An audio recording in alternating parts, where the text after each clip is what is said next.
It's all set. I'm adding myself to stage. Should look good.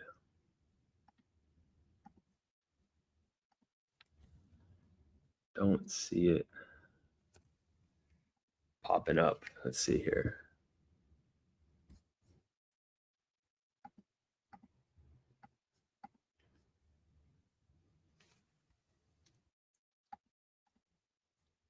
Okay. I'm gonna answer some of your guys' questions while I'm figuring out the logistics here. James, you said these videos work. Josh knows what he's talking about. My girlfriend left at the end of July, and she's been home for about a month now. Love to hear it, James. And then James Bolt says something to listen to while you're running this shit out. I want to hear the man now. Nice, James. Yeah, man. I think I'm just making sure. I'm looking on in my end, and I don't see myself on screen, so I'm just trying to figure this out real quick.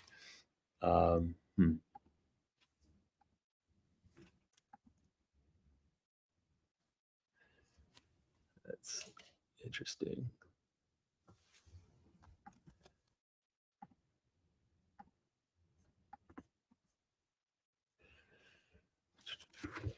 All right. Hold on, you guys. I'm trying to add my slideshow here, and it's not popping up, so I might have to go without it and just get straight to the content. Nice to see you. What's up, Michael? Been 18 months since we split. We were talking, and then you went all feminine. Well, that's good awareness there, man. That you went all feminine. That you can correct that. Okay, you guys. I don't know why this is not showing up. What's up, Walter?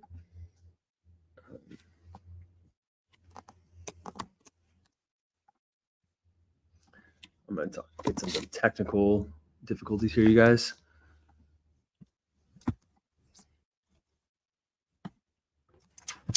Why is this not loading? This is really frustrating.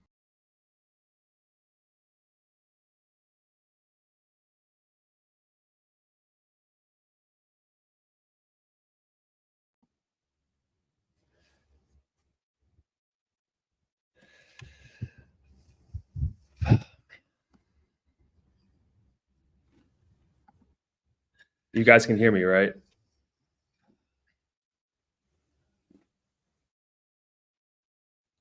You guys can hear me, right?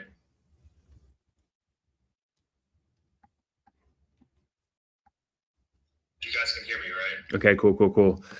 W's got Y's in the chat. I'm a little frustrated right now, James. I'm not gonna lie. I'm trying to got Y's in the chat. I'm a little frustrated right now, James. I'm not gonna lie.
Okay.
You're only going to be using brand and comments, nothing else. So don't mind the other two.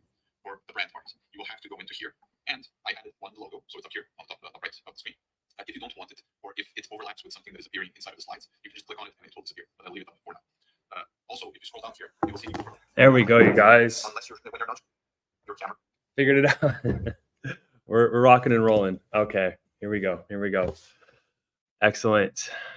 Figured it out. Figured it out. Figured it out. All right, guys, let's jump in. So I'm going to walk you guys through the 5 different stages, of marriage reconciliation with the 4 habits that I found most consistently brings their wives back. And after that, we'll do some Q&A with all of you. So I'll look into the comments and start answering some questions from each of you. So yeah, let's get started. Let's get started, shall we? I'm going to pull up this presentation real quick and we will jump right in. All right. I'm pretty sure you guys can see this, right? So I just want to make sure that you guys know who this is for in terms of making sure that you guys are in the right place. I'm sure you all are, but if you guys want your wife to let go of the past, you know, a lot of times she's just bringing up all these things that she never brought up in the marriage. Now, all of a sudden, it's all she can focus on. You're in the right spot, okay? If you guys want her to look up with you with daily love and admiration, appreciation again, there are specific steps of becoming that man that she sees in your eyes, right? There's sequential steps that's been proven to do this. And then if you guys want to talk about anything with your wife without walking in eggshells, I know a huge issue with a lot of the wives. It's like, man, no matter what you say, it feels like the wrong thing. So you're stuck in your head with her. You don't want to mess up. But when you go in your head, it disconnects you from her. And it's just like a downward cycle. So this is for you if you guys want that. So the agenda for today, the 5 stages of marriage reconciliation, okay? We're going to go over the 3 most common mistakes that send you guys straight to divorce court, right? These are the 3 right here. I'll leave it a little bit of an Easter egg for each of you. And then I'll show you guys the 4-step solution to correct these mistakes. And I'm just going to do one more live check to make sure everything is up and running. I'll show you guys the 4-step. Okay, we are good to go. Let's continue. And by the way, you guys, I'm going to be here for about 2 hours answering you guys' questions. All right. So if you guys want to have any questions answered personally by me, you can just put them in the chat and I'll go through the chat at the end of this. So don't worry about that. And one little update here. You guys, there's down the link down below. You guys can see if you guys want to set up a call with our team. The links will be there. We opened up a bunch of calendar slots for this event, so we have more availability if you guys, want to take it to the next level and save your marriage. All right. Overall, my promise to each of you is a step-by-step strategy to prevent divorce, amplify attraction, and restore respect. Okay, without begging. I know it sounds like what? Without begging, without being Mr. Nice Guy, without being Mr. Logic, without trying to solve the problems. Yeah, and you guys know this from my story if you haven't already.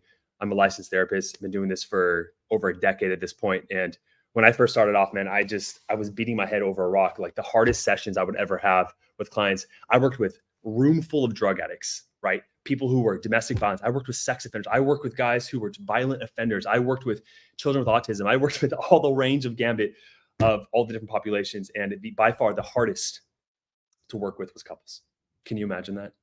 And it was like, is love just that hard? And it can be, but it was just that the method wasn't working. And so I started to do this deep dive in research and I found that traditional therapy, man, it's like, if you guys have been there, there's probably some people who've gone to therapy. It's just so emotions focused. And I'm not giving anyone game plans during that time. And I was literally drilled into my head that you don't give advice to people during therapy. Don't give advice because it's bias. But I was sitting there and I was like, don't give advice. Yet at the same time, I know exactly what to do based on my relationships and my mistakes. So that's why therapy doesn't work. Okay. And I found a way that's a lot more effective. So let's go through this first stage. The first stage is where many of you actually are. I did a poll on this, you guys, in the community tab, where actually the majority of you are actually in stage 3, but there's about, I think, 17% of you were in stage 1 here. So stage 1, you're a negative sentiment. And what that means, she only sees you through this filter of everything that you do. It will just be seen as negative, right? I mean, you could write her love letters. You could take her to a trip somewhere. You could confess your love. You could say you're sorry. You could do whatever you can to try to get her out of this stage. And it seems like nothing works, right? And the more you do, the worse it is. Because if you think about it like this, let's say you have 2 men, right? There's you when she first fell in love with you, and then there's you now. Like the guy who, let's say you give her a spa day when she's in love with you. Oh my God, he's so sweet. I love you so much. That's amazing. You're thinking about me. But if you do it when you're over here in negative sentiment, she's like, oh, he's just trying to get me back. He's trying to manipulate me. All right. So the question is, how do you get out of that? Right. We'll get into that. But I just want to let you know you're in this stage if she has no contact with you, if she's moved out, if she's giving you 1-word text messages, if she only wants to talk about logistics with the kids and not about the relationship. And there's just an overall sense of apathy. You know, a lot of guys in our program will complain about their wife's yelling at my wife's criticizing me, my wife's jabbing at me if you're in stage 3. The guys in stage 1 are like, I wish my wife would yell at me, because the opposite of love isn't hate, right? It's indifference. It's indifference. So, Michael, I see you said that you got to stage, you got complacent. I'll talk about complacency later on and the depth of that and how to overcome that as well. And one thing that is unanimous amongst all of you is that complacency. And it's a common thing across society with men. Once we reach to a certain level, echelon of peace and contentment, we think we're good. But for like a shark, we can't stop swimming, right? We'll die. Our soul will die. So I'll go into more of that later, but let's jump into the next slide. So the biggest mistakes you can make here in this stage that will send you just to stage 0 or her never talking to you again if she can avoid it, giving her ultimatums, being like, look, we need to work this out. Like we have to, like either we work this out or I'm never talking to you again, or any ultimatum. It's just a person who gives an ultimatum, if you look deep within yourself, they're afraid, right? They're afraid that they don't want to sit with this unknowingness, this purgatory state of like, what is my future going to be with her? Do you want to leave me or not? But the man that knows his own worth, his own value, he doesn't have to give an ultimatum. He's not in a rush, right? And ultimatums only come from anxiety and fear. And so you have to recognize where that's coming from. Okay. Are pressuring her in any way and then becoming the victim, which I have whole videos series on the victim and how it's so subtle. Most of you guys aren't like flat out victims, but it's a subtle thing. I myself, we all have victimhood in us, right? Everyone has everything in them at certain times at different degrees. When it comes to being the victim, it is looking at your life and your circumstance and just saying how it's not because of you. And it feels good on the front end, but it sucks your soul in the back end. Can you guys agree to that? I'm sure you're all shaking your head unanimously. Okay, cool. All right, so some steps to take to get past this stage is, look, most guys, the biggest mistake you guys make is that you're trying to solve the wrong problem.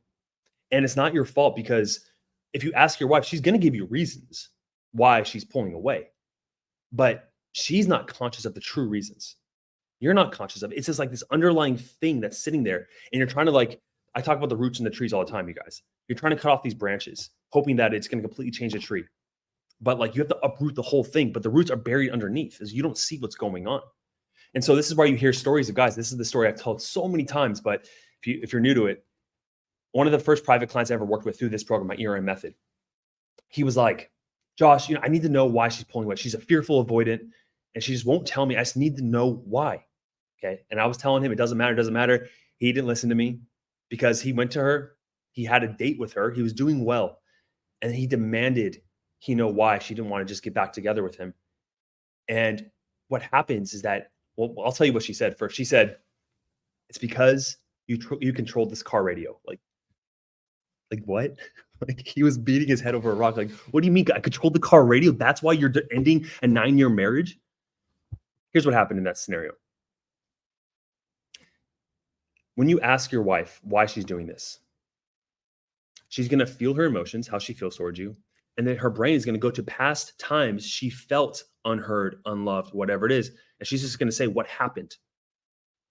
See, that's the branch. The context of what happened is the branches.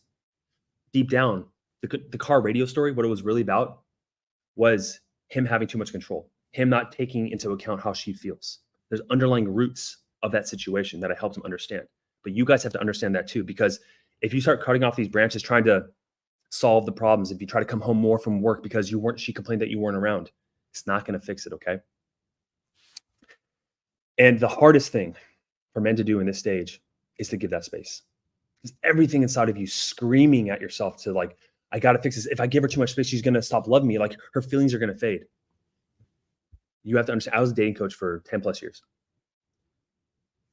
The gap, the space is where attraction builds, right? Women are curious. They're curious kittens, okay? They're curious by nature. When you create space, when you don't need to come to her, she has to believe that you're good with yourself, whether you are or not. She has to believe it, okay? Otherwise, you would come to her. So by trying to reach out to her, subtly text her about these problems or issues, and it's a subtle energy, okay? She feels it. She knows that you're being needed. You're trying to contact her. You're trying to check in on her just to see what's going on. That's just going to show her that you still need her, right? That's that core neediness that a lot of us have, okay? So once you give the correct space and you focus on yourself and then you identify the core root issues and fix those, naturally, a lot of our men will go to the resentment switch. This is curious, chaotic kittens. Yeah, I'm sorry. Yeah, I love alliteration. So there you go. You guys know I use a lot of alliteration in the YouTube videos, right?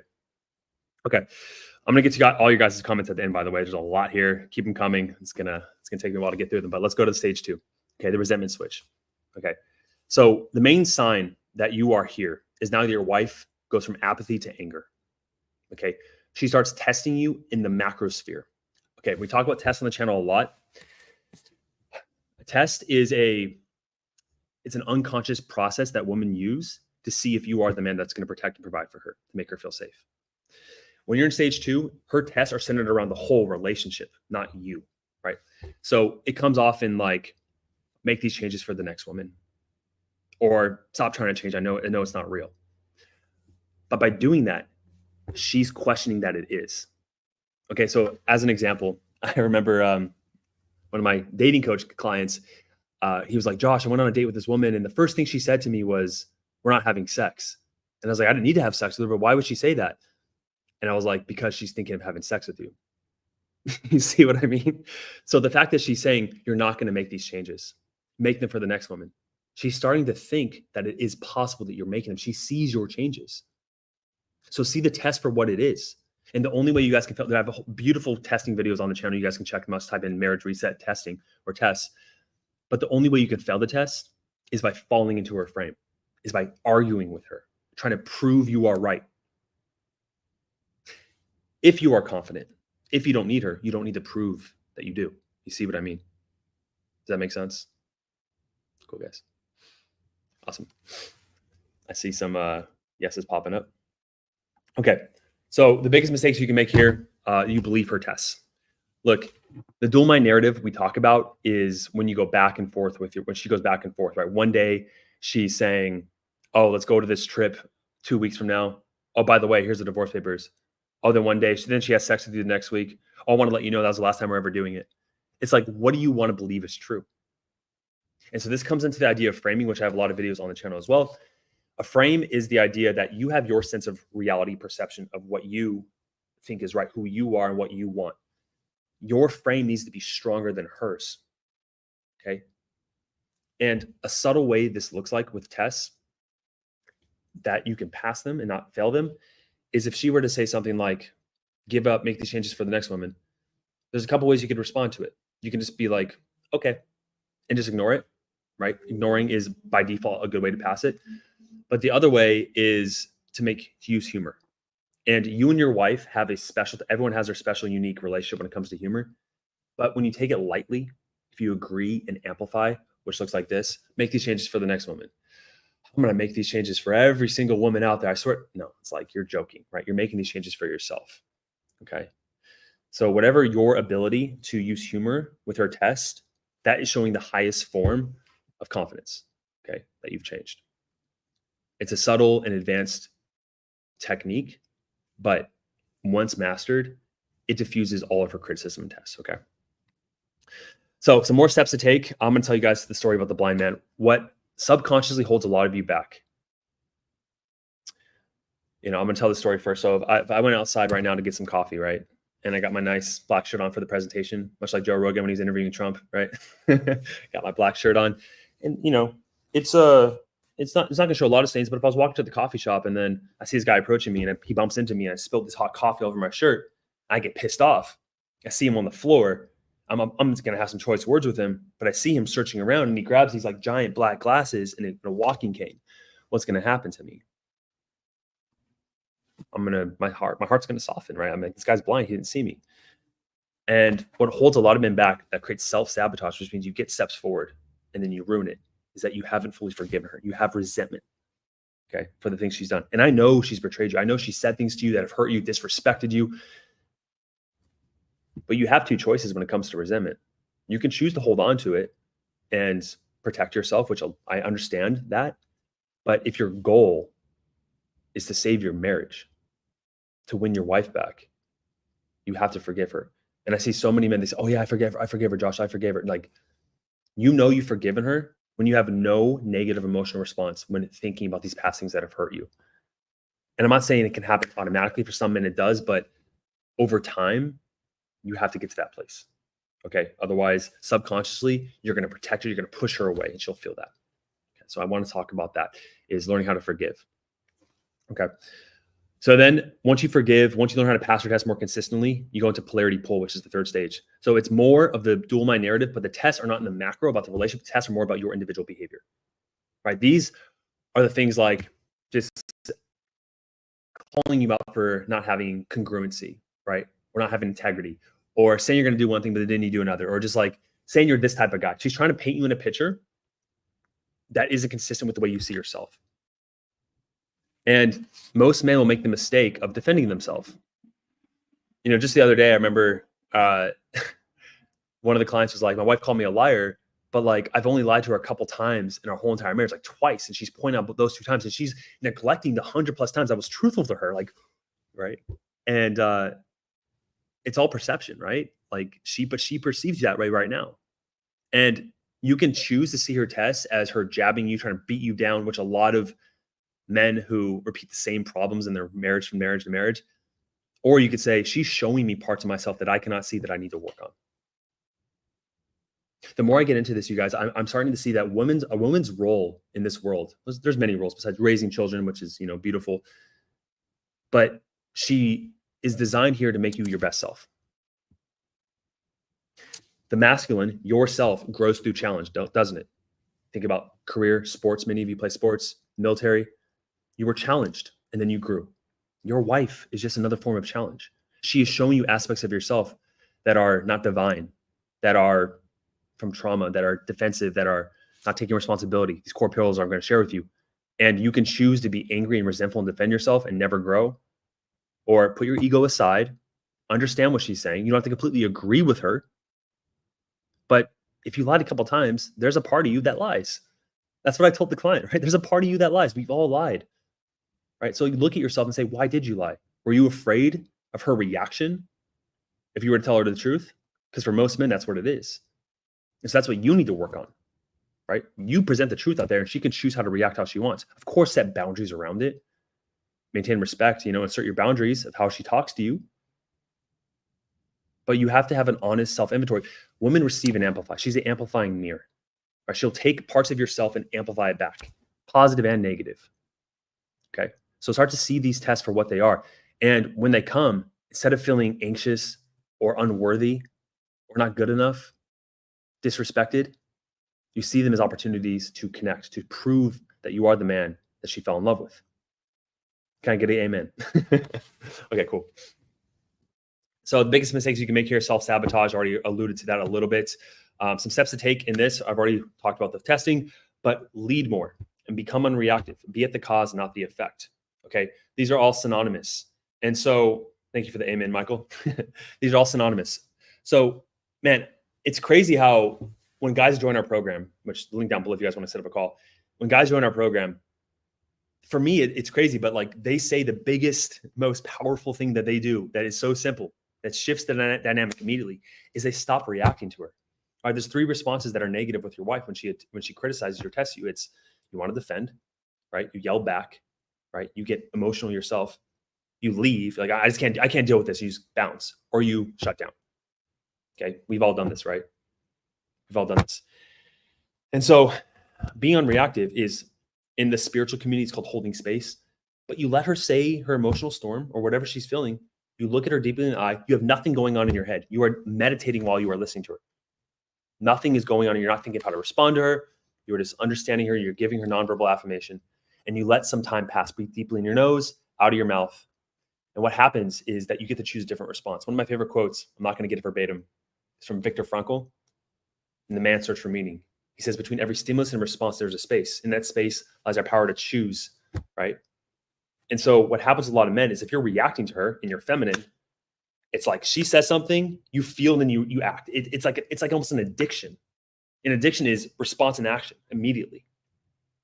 But by being unreactive and slowing down, you're doing this. You're creating a space. And in that space, you get to choose a new action.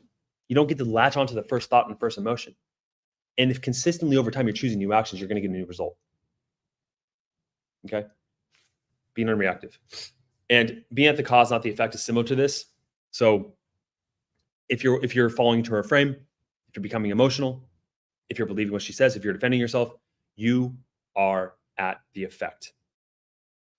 You care too much what she's thinking about you, about who you are as a man. You're not the cause. The cause is the person who influences her. And in every relationship, someone has more influence and power, and you are giving her that power by reacting. You are throwing your power away. And she doesn't want you to. She doesn't want you to. She wants you to hold true to who you are, to respect you.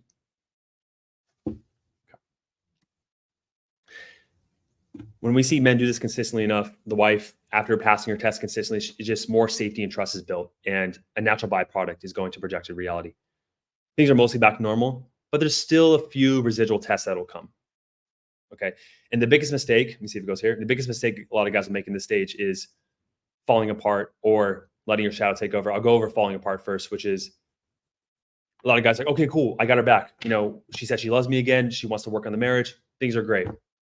And I'll check up on guys in our program like 6-7 months later. Like, Josh, I went back to stage 3. Like, I left the program. I went back to old habits and I got comfortable again. Okay. Getting comfortable again, like not taking action. You guys are all here right now learning. You're doing something different, right? And it's human nature to go back to complacency, right? Some of you said it in the comments already. I'll talk more about that, how to beat that. But you just have to recognize it. It's like having a daily reminder, whether it's through prayer, whether it's just through something you see, something. I have so many different options for this. I mean, I have an app that pops up on my phone and reminds me of, the different goals I have, and having a beautiful relationship is one of them, right? So it just reminds you of the man you want to be. Now, letting your shadow take over. I've done whole videos on the channel on shadow work as well. You guys can check those out. But a shadow, I'm going to briefly go over. A shadow is a subconscious part of you that you cannot see, that is influencing your life, right? 95 to 97% of our daily thoughts, emotions, and actions are on autopilot. It's our subconscious brain, right? It's our fast thinking brain, autopilot. And because we only have a limited amount of conscious attention, we have parts of ourself that when we were younger, we had to shun or put away. Okay, so let me give you an example. Let's say as a child growing up, your father was in the military. He's like very controlling, very strict. And every time that you showed certain emotions, your father, he wouldn't maybe tell you to like stop, to man up. Maybe I've heard a lot of you guys say like your father was straight up just tell you to man up, or, don't be a pussy or whatever it is. But whether he's pulling attention away or he's just rewarding stoicism. And I don't mean stoic in the good sense. There's a difference in stoicism. It's a big word, right? It's a philosophy in itself. But you basically were told, if I show weakness or vulnerability, or if I express my emotions, if I show assertiveness, I'm going to get shunned. I'm going to get isolated. And to a child like yourself, when that happens, that's equated to death. Myself, my older brother, he was extremely outgoing and loud, and we had a traumatic relationship between the two of us, right? Fighting a lot, and I wanted to be nothing like him. So I repressed and put a shadow on parts of myself of confidence, of standing up for myself, of asserting my needs, aka the nice guy. Okay. And so you guys have to recognize the shadow, where it comes from, and then actively work on it. Okay. You guys have a lot of comments. I'm going to get to them. Don't worry. Okay. You guys, moving forward, put a question mark if it's a question, just so I can easily go through these at the end. It'll save a lot of time so I can get to more questions. So make sure if you're asking a question to me for later on at the end of this presentation, that I can go ahead and answer that. Okay, here we go. So let's talk about more how to get through these 5 stages. Oh, by the way, stage 5 is a bliss. I mean, you just, to get from stage 4 to stage 5, it's just more of the same from stage 3. I would also argue you fall in love with self-development. I was on a call with a guy the other day, and he joined our program, got good results, and then he started joining other programs, not just marriage programs, but like men's development programs, and started going to trainings, and he just became obsessed with self-development. And his wife just keeps on looking more and more up to him. And it's a part of him that he used to have, but we don't think about developing ourselves when everything seems okay, right? Unfortunately, it takes pain and desperation. But for me, like, I was fortunate enough to be cheated on in my first 2 relationships, and the pain of being left for another guy, I was like, I'm not good enough. It was this wound, right? And so I had to prove her wrong. And so at first it was not good intentions, but that wound became a scar and just became a part of who I am, just to better myself. And so if you guys want to get that stage 5, it is constantly having a ruthless self-examination and audit of yourself, surrounding yourself with other men who are on the same journey, who will challenge you. You know, most of us lead lives of quiet desperation, right? You go to work, you come home with your family, you're a good father, you're a good husband, right? And that's the default mode. Like, maybe you have a beer with friends, or you go out, you know, and you have pickleball. A lot of you play pickleball now, but overall, you've sacrificed parts of your life, right, for her, and you slowly gave away pieces of yourself. It's time to reclaim who you are for yourself. For yourself. It's like there's 3 levels of motivation with guys who've seen the program. And then each one has more success. The guys who are saving their marriage for their kids is actually at the bottom rung. It is. It's not bad. It's a good motivation. Higher up is doing it for her, right? She's my soulmate. I know she's my soulmate. She's the woman I want to spend the rest of my life. I don't want to be with anyone else. But the highest level, the guys who stick with it, are doing it for themselves, right? We share wins every single week in our Slack chat. We see hundreds of wins from guys in the program, but we also get on group calls, and the first thing I have these guys do is share a win from the past week. And I know a guy's progressing in the program when he starts saying wins toward himself. Not like, oh, my wife did this, my wife did this, my wife did this. Okay. Focus on yourself, you guys. And the best way to do that is to honest self-examination, right? Talk to people who have seen this multiple times, people who can just call it out immediately. Oh, this is the problem. This is what you're not seeing. This is your shadow. Okay. Getting on a call with our team is one of the best ways to do that. But if not us, talk to a valued friend, a pastor, therapist. Okay. The unexamined life is not worth living. I think it was Plato or Aristotle or Socrates, one of the 3 Greek philosophers. I don't know the difference between the 3. Okay. 3 most common mistakes that lead to divorce court. So the first mistake is actually seeing a therapist. I know I just said see a therapist, but I am very biased on this. And the more I do this, the more I actually am biased on it. I just hear horror stories of guys coming to our program that were like, Josh, the therapist said we should get a divorce. And you aren't supposed to be biased in therapy, right? You're supposed to understand what each person wants and navigate that. But I've heard that so many times. Or like, Josh, I go there and it's just like, I feel like the therapist and my wife are just like attacking me for all the things that I'm doing wrong. And then I leave feeling like crap. And,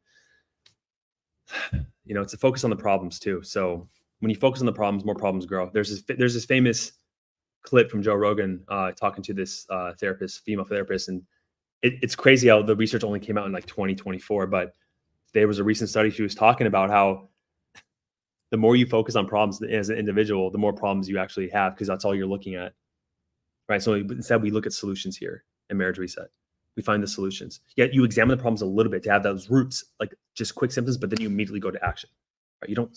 Where did it come from? How come this? How come that? Like, you don't focus on. I shared with you that story already, you guys. So here's another thing about the problems. So if you guys look at it, right, the magic relationship ratio, Dr. Gottman and his team in the research labs, you guys should know Dr. Gottman if you know, the best researcher, the most prominent one in the past 25 years on marriage and relationships. You know, he did studies with thousands of couples, and he found the best relationships have a 5-to-1 ratio, positive to negative. And so when you're focusing about the problems, all that does is that you add more to this other bucket. Like, okay, we talked about the problems, now we feel like crap, especially if you don't have the skills to resolve it. It's different if you have this conflict skills to resolve it, but many of you haven't learned that growing up. Like, she'll brush it under the rug if she's a fearful avoidant, right? And so if you're in that anxious and she's in the fearful, it's just that constant running and chasing, and it just nothing ever gets resolved. Okay, so not focusing on the problems. Also, therapy is known to be more emotionally focused, and there's beauty in understanding your emotions. I talk about it a lot, but it is one part of the equation. I have yet to find a therapist who's like, all right, this is the game plan. Step 1, do this. Step 2, do this. Like, and just like for men, that's what we need to take action, right? We need to activate our logical prefrontal cortex. That's what PFC stands for, right?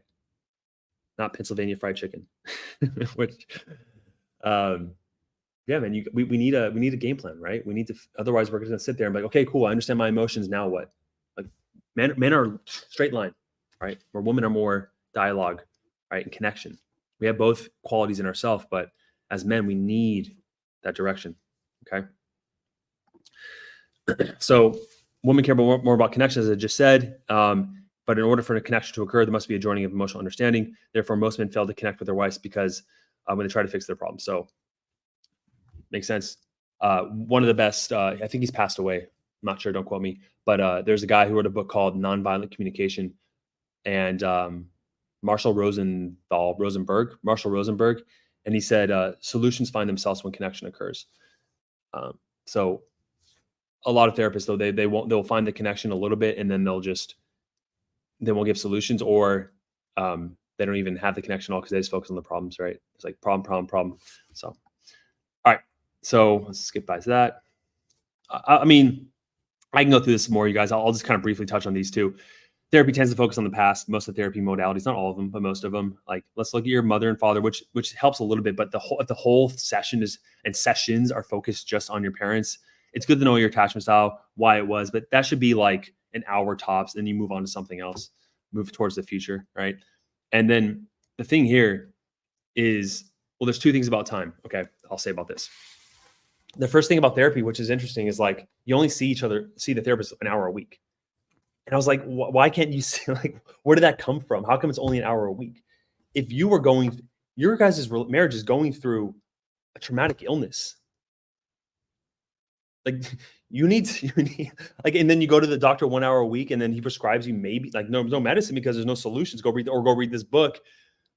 I was like, I wanted to create something that was like, you guys can get 24/7 support, right? All these video contents, like coaches we have, like, and so it's just it meets so much support. It's immersive. Like we have group calls every single day, and it's like if you're going through a traumatic, like it's an emergency. You guys are in an emergency. Even if your wife has calmed down a little bit, you guys, a lot of you don't, like, the biggest regret so many men have is I didn't join this program sooner, because out of nowhere the wife is like, oh, they pulled the rug from out of them, and like, well, what happened last week? We had sex, you said everything was okay, and now you're just pulling the rug.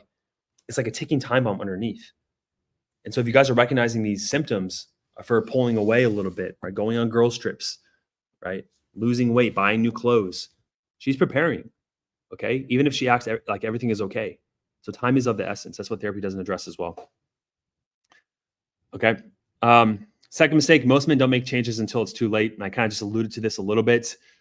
It's, all the time we hear, Josh, she told me she's been unhappy for years. How is this possible? Is she lying? Like, what's happening? It's going back to that dual mind narrative, right? She has two parts of herself. In IFS therapy, which I can do a video in the future on this, you guys, but we have multiple parts of ourself according to IFS therapy, which is internal family systems. But, one part of her has to say over, and this is the dual mind narrative. She's going back and forth. So over the years, this one was slowly growing, death by 1,000 cuts, and the negative of like, I'm not happy and all this stuff. And as soon as this takes over, the ratio tips completely down to like 1-to-1 and then 2-to-1 negative to positive. That part of her that hopes for the marriage, it's just buried underneath. Right. So this is why she can alter the past, see you through a certain prism of just, you aren't the guy for me. And for us, it's like, that's not logical. Yeah, because it's an emotional process for her, 100%. Right? This is how she's able to flip the switch like that, like automatically. Okay. So a lot of guys wait until it's too late. And unfortunately, I wish I could tap into your guys' brains and show you your future. I try to show you with the stories of the guys and telling you right now, but most men, unfortunately, they don't do something drastic until it's too late. And that's the unfortunate truth. Like, we only change from inspiration or desperation. And many of you have to get to that point of desperation before you do something different. I don't want that to happen. Okay. And some of you are in the place of desperation. You're here right now, and that's amazing. But for those of you who are like, things could be, you're stage 3, like, we had a good week last week, or we had a good day, a good date, I think we're getting better. if you haven't fully changed, it's going to go down the same path. Trust me. Okay. I'm not trying to scare you guys. I'm just trying to warn you. There's a difference, right? Third mistake, most men try to show changes to show that they care, but the wife is skeptical because it's manipulation. We talked about this in the very beginning. When she's in a negative sentiment, especially, she's going to question those things. And because, I mean, it's actually very, very logical of her, right? Like if you guys had someone that you knew who was a certain way your whole life, and all of a sudden they want to make changes when you don't want to be around them anymore, you're going to question that. Of course you are. Even if you know you've changed, like you can know in your heart you've changed, but expect the test. Expect her to be, want her to be skeptical. You should want to earn it back. And if she is valuable to you, she will make you earn it, right? She has self-respect. That's where this is coming from, right? Okay. So she even tells you to stop making those changes, or she intuitively knows you're changing for you or her. Like the intuitive part, you guys, like this, the more I talk about this, man, women just have this sixth sense. You guys know it. She knows like if you're holding something back. Sometimes she can't articulate exactly what it is, but she senses it. She knows if you're changed for real. You can't fake it. You cannot fake the changes. Okay. This is why it's so important to actually go through the process. And if she's worth it, you will. Right? Trying to press that like fix quick button, right? Just like say, okay, we're gonna go to therapy for a couple of weeks and we're gonna be back to normal, right? We're gonna go on this trip. I'm gonna come home now sooner. You should expect her to test you, because if you pass the test, the change is real. Okay, we talked about tests already,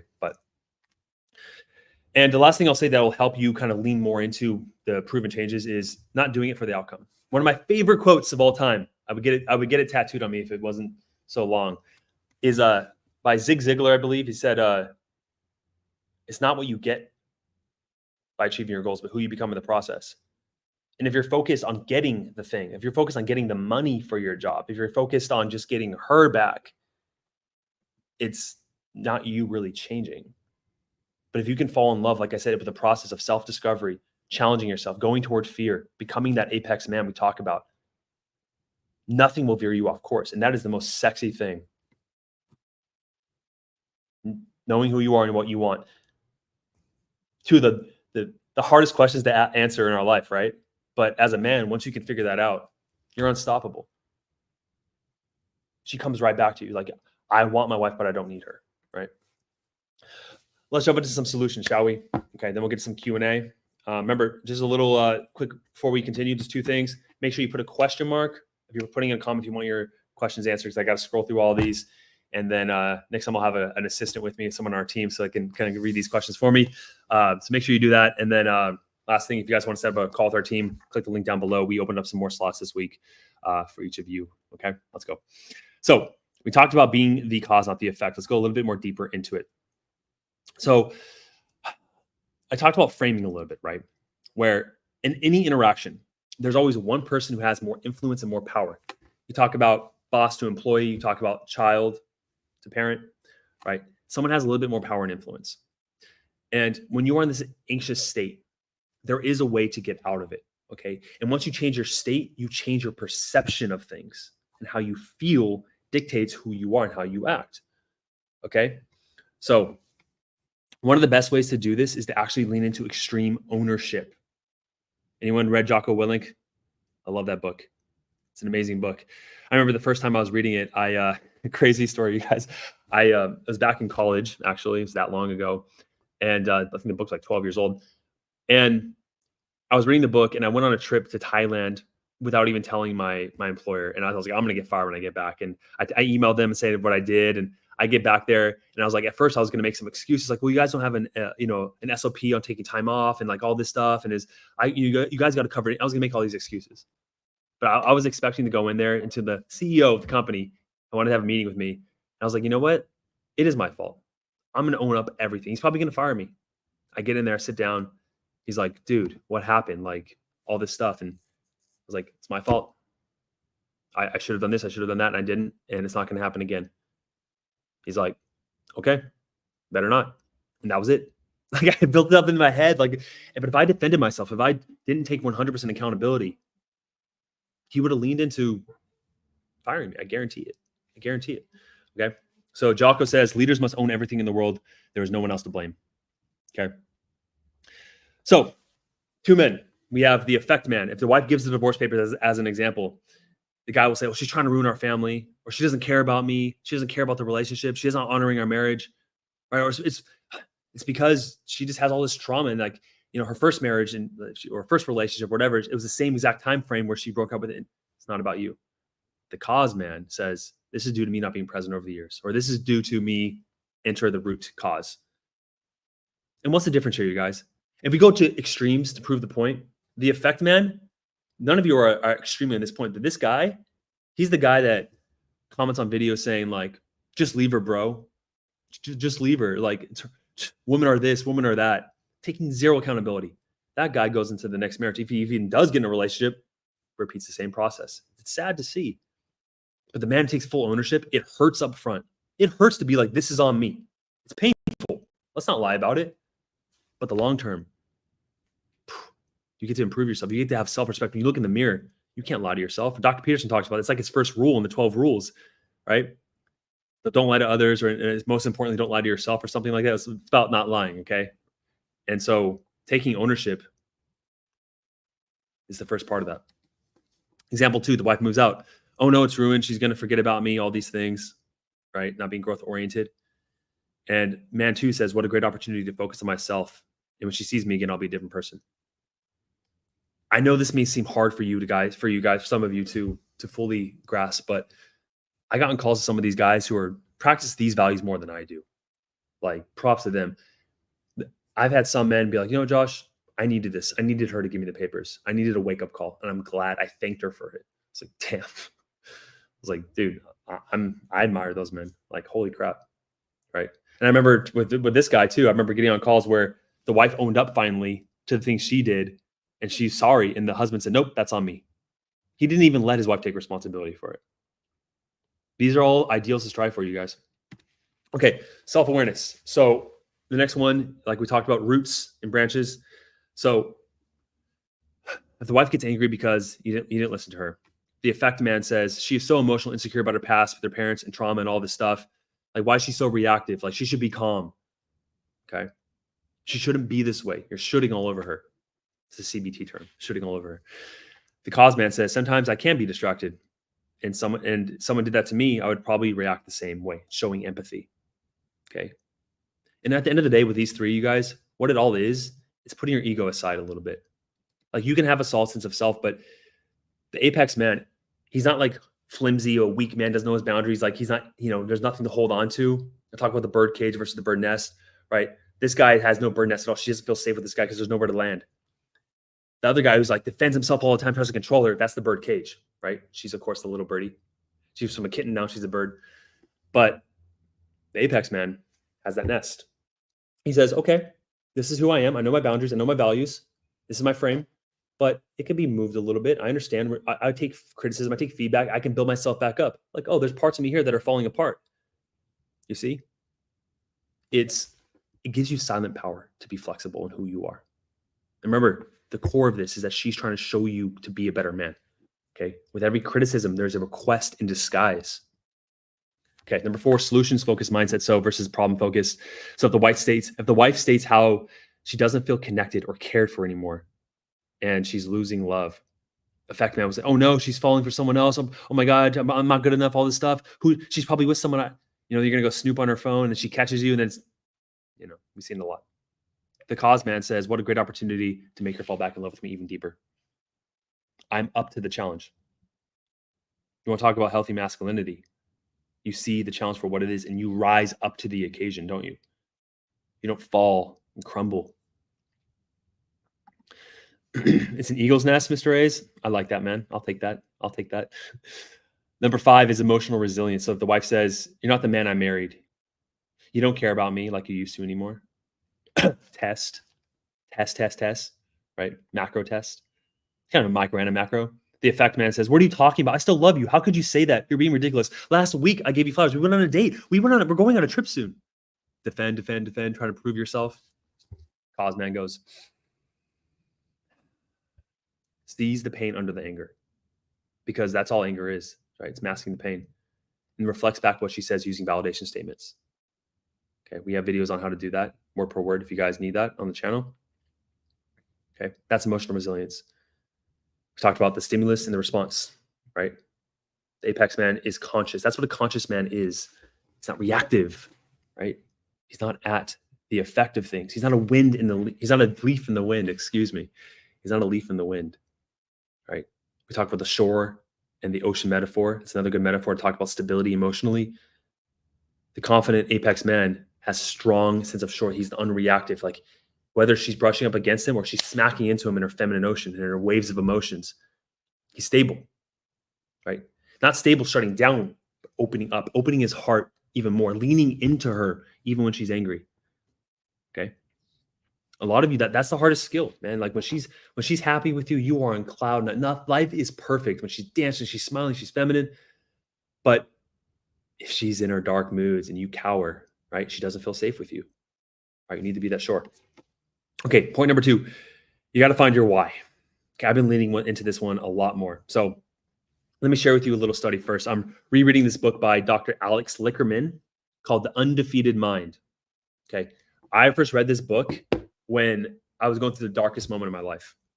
It was in graduate school. I was about to graduate. I'm not going to tell you the whole story for time's sake, but I was almost kicked out of my program, okay, because I missed the session. But the professor, he did not like me, right? And it was egregious. And I defended myself in school court, and I won by a landslide. And in that session, man, in that court appearance with this teacher, like we had random teachers and students as our jurors. Everyone was just looking at him like, man, what does he have against you? But the point of this is, it really pushed me to find my why, my purpose of why I'm doing this. And in the book, Dr. Lickman talks about the study of 2 groups of people who put their hand in ice water. Okay, but the first group, the control group, they would just say, "Let's put your hand in as long as possible. There's no reason why. Just do it." Okay. The second group, they gave them a bigger meaning. Say, the more you put your hand in this ice water, the more we'll donate to this charity of your choice. I believe that was the reason why. But they gave them a reason why. Man, like 4 times as longer for the people who had their hand in the ice water. That had a purpose. And again, going back to that unexamined life, do you guys know why you're doing this? Why are you fighting for? Go deeper than I wanted to save my marriage. I want to keep my kids happy. Those are great reasons. I'm not mitigating those reasons. What I'm saying is that you need to find a reason deeper why. Like, why are you putting yourself through this suffering, this pain? Because once you find that why, it pushes you through every hardship she throws at you, every test. Okay. David Data. This is from David Data, The Way of Superior Man. I know you guys heard me say it a million times. The book I recommend more than any other next to No Mr. Nice Guy.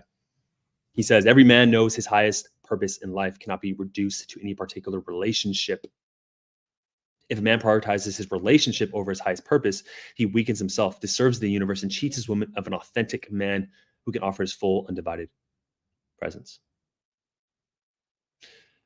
I remember walking in Balboa Park in San Diego. It's the biggest park in San Diego, if anyone has been there before. And there's all these booths of different religions. And I was talking to each of them, arguing, with the Scientologists. And I walk up to this Buddhist. He's dressed in the garb, so that's how I could tell, shaved head and everything. And I go, what's the meaning of life?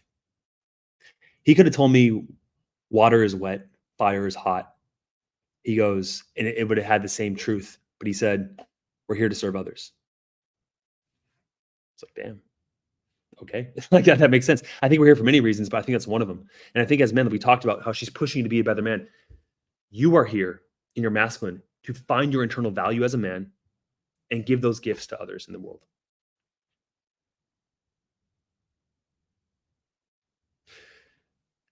All of your pain comes from selfish needs you have. That's not wrong. We need a self. We need a self. You need to get your needs met. But when you put a purpose higher than yourself,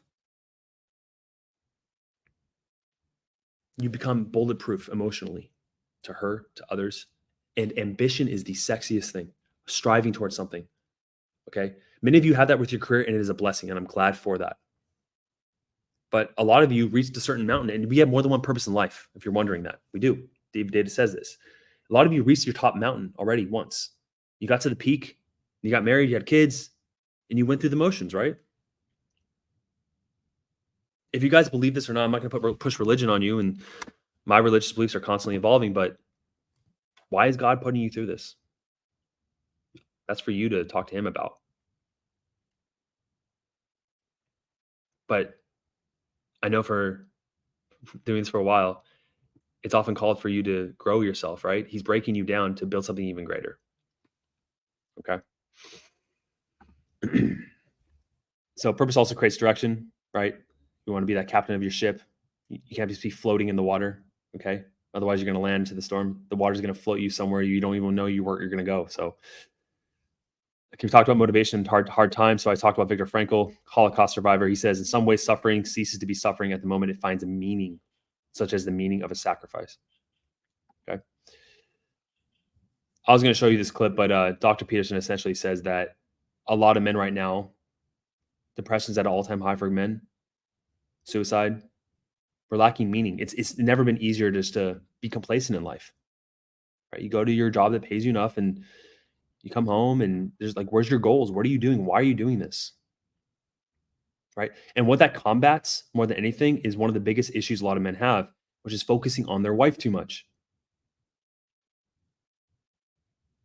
You don't attract her back. You don't bring her back. You don't make her feel safe by doing something to her, by trying to engage with her and talk about the problems and get her back. Like, see, this is what it feels like to her. Like, I need you. Okay. Lean into that purpose. That curiosity will be built. Okay. Every single guy, they start falling in love with that process. It improves your relationships. Now, how can men find their why? How do we do this? Well, there's a values list. It's if you type in 200 core values by Scott Jeffrey, excuse me, it'll come up. We have men in the program choose their top 15 from the list and then narrow down to top 3 or 5.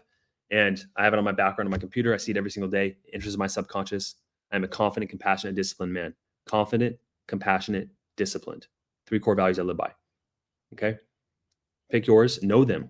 Values are the signposts in life. When you feel stuck in life with a hard decision, you don't know what to do, you lean back on your values. Values show you the direction.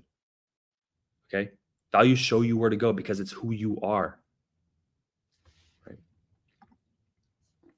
You guys, ask yourself deep questions. I mean, again, the unexamined life is not worth living. Part of complacency is just not being challenged. This is why it is, I'm going to talk about the program real quick for 2 seconds, which is why one of the most powerful things that the guys don't even realize when they join a program is the group calls. They're like, wow, being around other men who are going through the same thing, it made me feel that I wasn't alone and that this was possible. Hearing these other guys' stories, you guys think that you're isolated, that you're unique. In a lot of ways, you are unique in your situation, but you have no idea how similar it is. And these other men will challenge you. And when you ask yourself these deep questions, it's one of the first exercises we have these guys do is like just a massive list of questions that is self-inquiry. And it builds out this narrative of where they were, where they're going to go. And it creates so much clarity around where they're at. So if you're feeling confused, that's what you need right now. Again, the evaluation call will also offer you that. If you guys click below, you guys can set that up. Make sure you use visualization. Look, one of the first questions our coaches ask the guys is like, all right, what do you want in 90 days with her? You'd be surprised how many men are like, they'll start saying their 90-day goal and then they'll flow back into the problem again. Right? They'll go right back into the problem. We're talking about their wife. If you can't see clearly what you're aiming for, you're not going to get it. Right? This goes back to purpose as well. You guys know what your 5-year plan looks like. What is the perfect day 5 years from now? Can you give me exact details? Write it out and see it. Okay. It seems like so simple, but so many people don't do this. They're living on autopilot. They're letting that leaf in the wind. They're letting their life take them where it's supposed to go. And they're letting their subconscious brain rule with the reason why they're doing things. Like people live lives where that's not even the life they want to live. Like, what do you want? Visualize it. Okay. We talked about tests a lot, so I'm going to breeze through this section. And then, we'll go move forward to the fourth one. There was some Q&A. Okay. So the most loving women are the women who will test you the most. The most loving women are the women that will test you the most. She tests you because she cares. If she didn't give a damn, she wouldn't test you. Even in the macro, you guys, even when she says, give up, she's secretly hoping, please don't. You're not that man. I hope you are. All right, she's afraid. She is scared. So the test is a projection of that fear of being insecure. She needs you to provide that security for her because she's hoping that you will transform for her, that you love her enough, but more importantly, love yourself enough. Okay. Why women test men for value and certainty of self. So these are all the reasons why she tests. Okay. Again, safety, we talked about that. If you can fall victim, if her perception of you influences the way you see yourself, she's not going to look up to you. She's not going to feel safe with you. Like subconsciously, if a woman can influence the way you see yourself, you're not going to protect her from that tiger. Yes, I would. Yes, maybe you would, but like to her, no. Okay. Attraction is rooted in strength, right? So when you pass her tests, you are showing your divine masculinity, which makes her more feminine, and there's natural attraction. It validates consistency of who you are. Okay. It filters for authenticity, which is similar to consistency. And it signals a man's potential for leadership. Not taking her test so seriously, okay? You can be sincere, but don't take her seriously. There's a difference. Right? It's just an expression. The words don't even matter. It's just an expression of how she feels. Okay. Okay. So how to pass tests. Again, I have 2 videos that are amazing. Probably my favorite videos on the channel, going in depth about how to pass the test. But we talked about responding, not reacting, having the healthy boundaries, knowing your core values, being consistent, having integrity in your words and actions, be mindful of what you're saying versus what you're doing, the man you present yourself versus what your actions actually are, and also accept them as natural things and look forward to them. The final solution, you guys, master masculine leadership. So John Eldridge says, deep in his heart, every man longs for a battle to fight, an adventure to live, and a beauty to rescue. Isn't that true? Okay.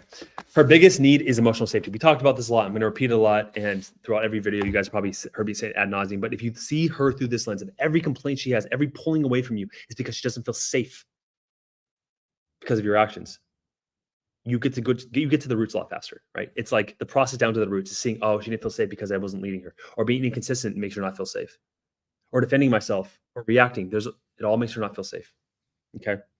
And the consummate masculine leader is able to protect and provide for her. Providing doesn't mean just financially.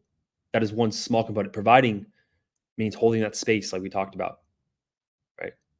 Providing her with support and leadership. Okay. So let's talk about the force law, which is basically an acronym, okay, of this last point here. So taking full responsibility, we talked about that. Okay. I want you guys look at the past conversation you had with her or a situation where you got in a fight and say, where was I displacing responsibility? How can I take more here? How can you fully own it? Okay. Be open to insight. Again, this can be from a pastor, a therapist, a marriage evaluators, but just be open. And it's so sad. Some guys, like, I'll see the calls and they'll get on the call and then they just don't want to hear anything else. It's like they wanted to come there and they're just complaining about their wife. And it's like, man, you don't want to change. Like, I wish I could force you guys to change, some of you who don't want to, but you can't lead a horse. You can't force the horse to drink the water, right? And so putting your ego aside and opening yourself up to a different possibility. And it's ironic because a lot of the guys who have that strong, closed ego are very confident in themselves, successful, confident. They're like, but that's your downfall. You can't be too weak either and like to be so influenced by everything she says. But on the other end, there's the guys who just won't even open themselves to any changes. Like, it's just like words bounce off of their head. And the wife is like, you don't even like understand, there's confidence, what she loves. But the other side of that is she just doesn't feel like you understand or hear her at all. So be open to insight. We're talking about framing. So this is the other end of the spectrum. Know your values, know your boundaries. I can't tell you how many times a guy's finally learned the lesson. The wife was testing him. Like, oh man, there's this other guy in the picture. And she's like, it's not like an emotional affair, but it's just a guy that she knows and talks to. And I don't want to say anything because then, we're on rocky ice. And no, man. And it's like, she knows you feel uncomfortable about it, right? Going back to intuition. And asserting your boundaries, she'll have respect. But if you just let it go on consistently over time, she's going to lose respect for you. She's not going to want to be with you. She knows what she's doing. Shake my computer. She knows what she's doing. Okay. And then commitment to brotherhood.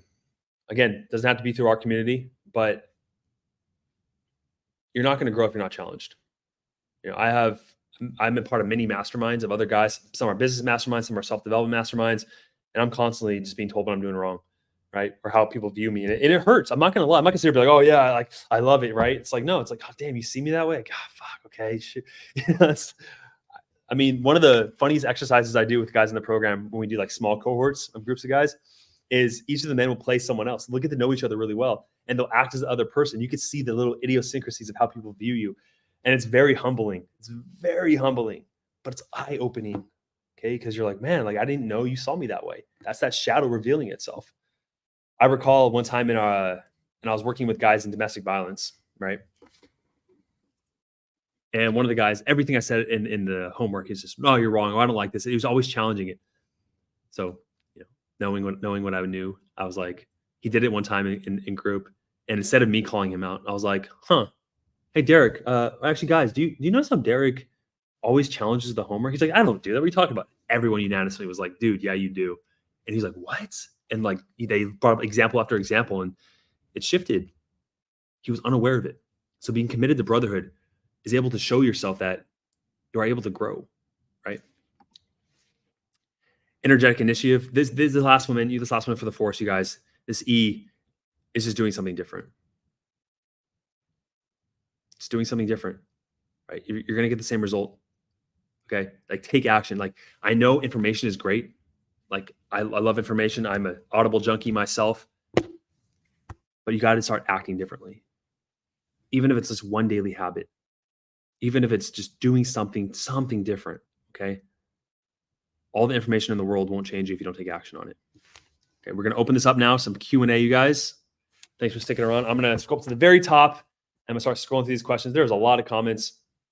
Okay, guys, I'm going to start. Just give me a minute while I find the first question. I'm going to start to read some of these out loud if I think they're a question. If they're not, then they're not. Okay, here we go. Scroll down a little bit. I see some yeses. Don't be frustrated. Yes. Okay. So let's see. Phil McConnell says, nearly 4 months since she asked for divorce, still living together, and nothing really mentioned about moving out. Okay, so you're just stating your situation. I said we would explain to the kids, but she said no. With that one, so I'm going to answer that, Phil. I know it's not a question, but with those situations with differences with the kids, man, it's just about having an honest conversation, what's best for them. And if you guys disagree with that, then that's when it comes down to just compromise, right? So like she doesn't want to tell them, but you do, you're going to agree in a certain time frame. And that's or you guys can get a third party to mediate between the three of you. That's also another good tactic to use to resolve these differences and how to talk to the kids. Okay. Let's see. Marcos Basilio says, hey, 5 months since we split. She started with someone else straight away. It's been weird. We were in a point that we were talking decently, and then she went out with me, but then she just disappeared. Yeah, dual mind narrative, Marcos. So like I said in this presentation, just focus on yourself, allow that space to occur, and she'll come back to you. Okay. We've seen it consistently over time. Don't find excuses to reach out to her, right? It's going to be a test. She's testing you right now. Space is a test in itself, not talking to you and see if you're going to react. Okay. So don't chase. All right. Mr. Ray says 5 weeks into separation, she finally broke on Friday, and I noticed she is following more again on IG. Strategic silence for the win. 100%. There you go. That answers the previous question. Awesome. Let's see here. You guys are from Calgary, Canada. My dad's Canadian. I don't know if you know that, Mr. Ray's. Let's see here. Fidel says, it's been a while. It's been a little over a month since she dropped that bomb. I'm guessing the bomb of divorce. And she said she couldn't do this no more. She said she said there is fixing it. She moved downstairs, doesn't plan on moving out anytime soon. Look, yeah, I mean, sometimes actually moving out is actually a good thing because it creates more space. But my best tip for you there, Fidel, is to try your best not to sit around her and try to invite conversation or just hang around her just to hang around her. Imagine as if you guys, look, Tony Robbins says, if you act like it's the first day you fell in love, it'll never be the last. So just, it may seem delusional in your mind, but if you act as if everything is okay and you're focusing on yourself, you're happy, you're putting yourself in a positive state, low stress, she'll naturally be drawn to that. I just read a study today. Individuals that are high stress were biologically driven to avoid those people. Or biologically, isn't that sad? The people who need love and attention the most were biologically not disgusted, but like pushed away from them.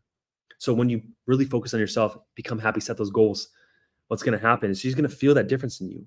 Like, why is he so happy, right? It's going to create that curiosity, right? Curious kittens. Okay, guys.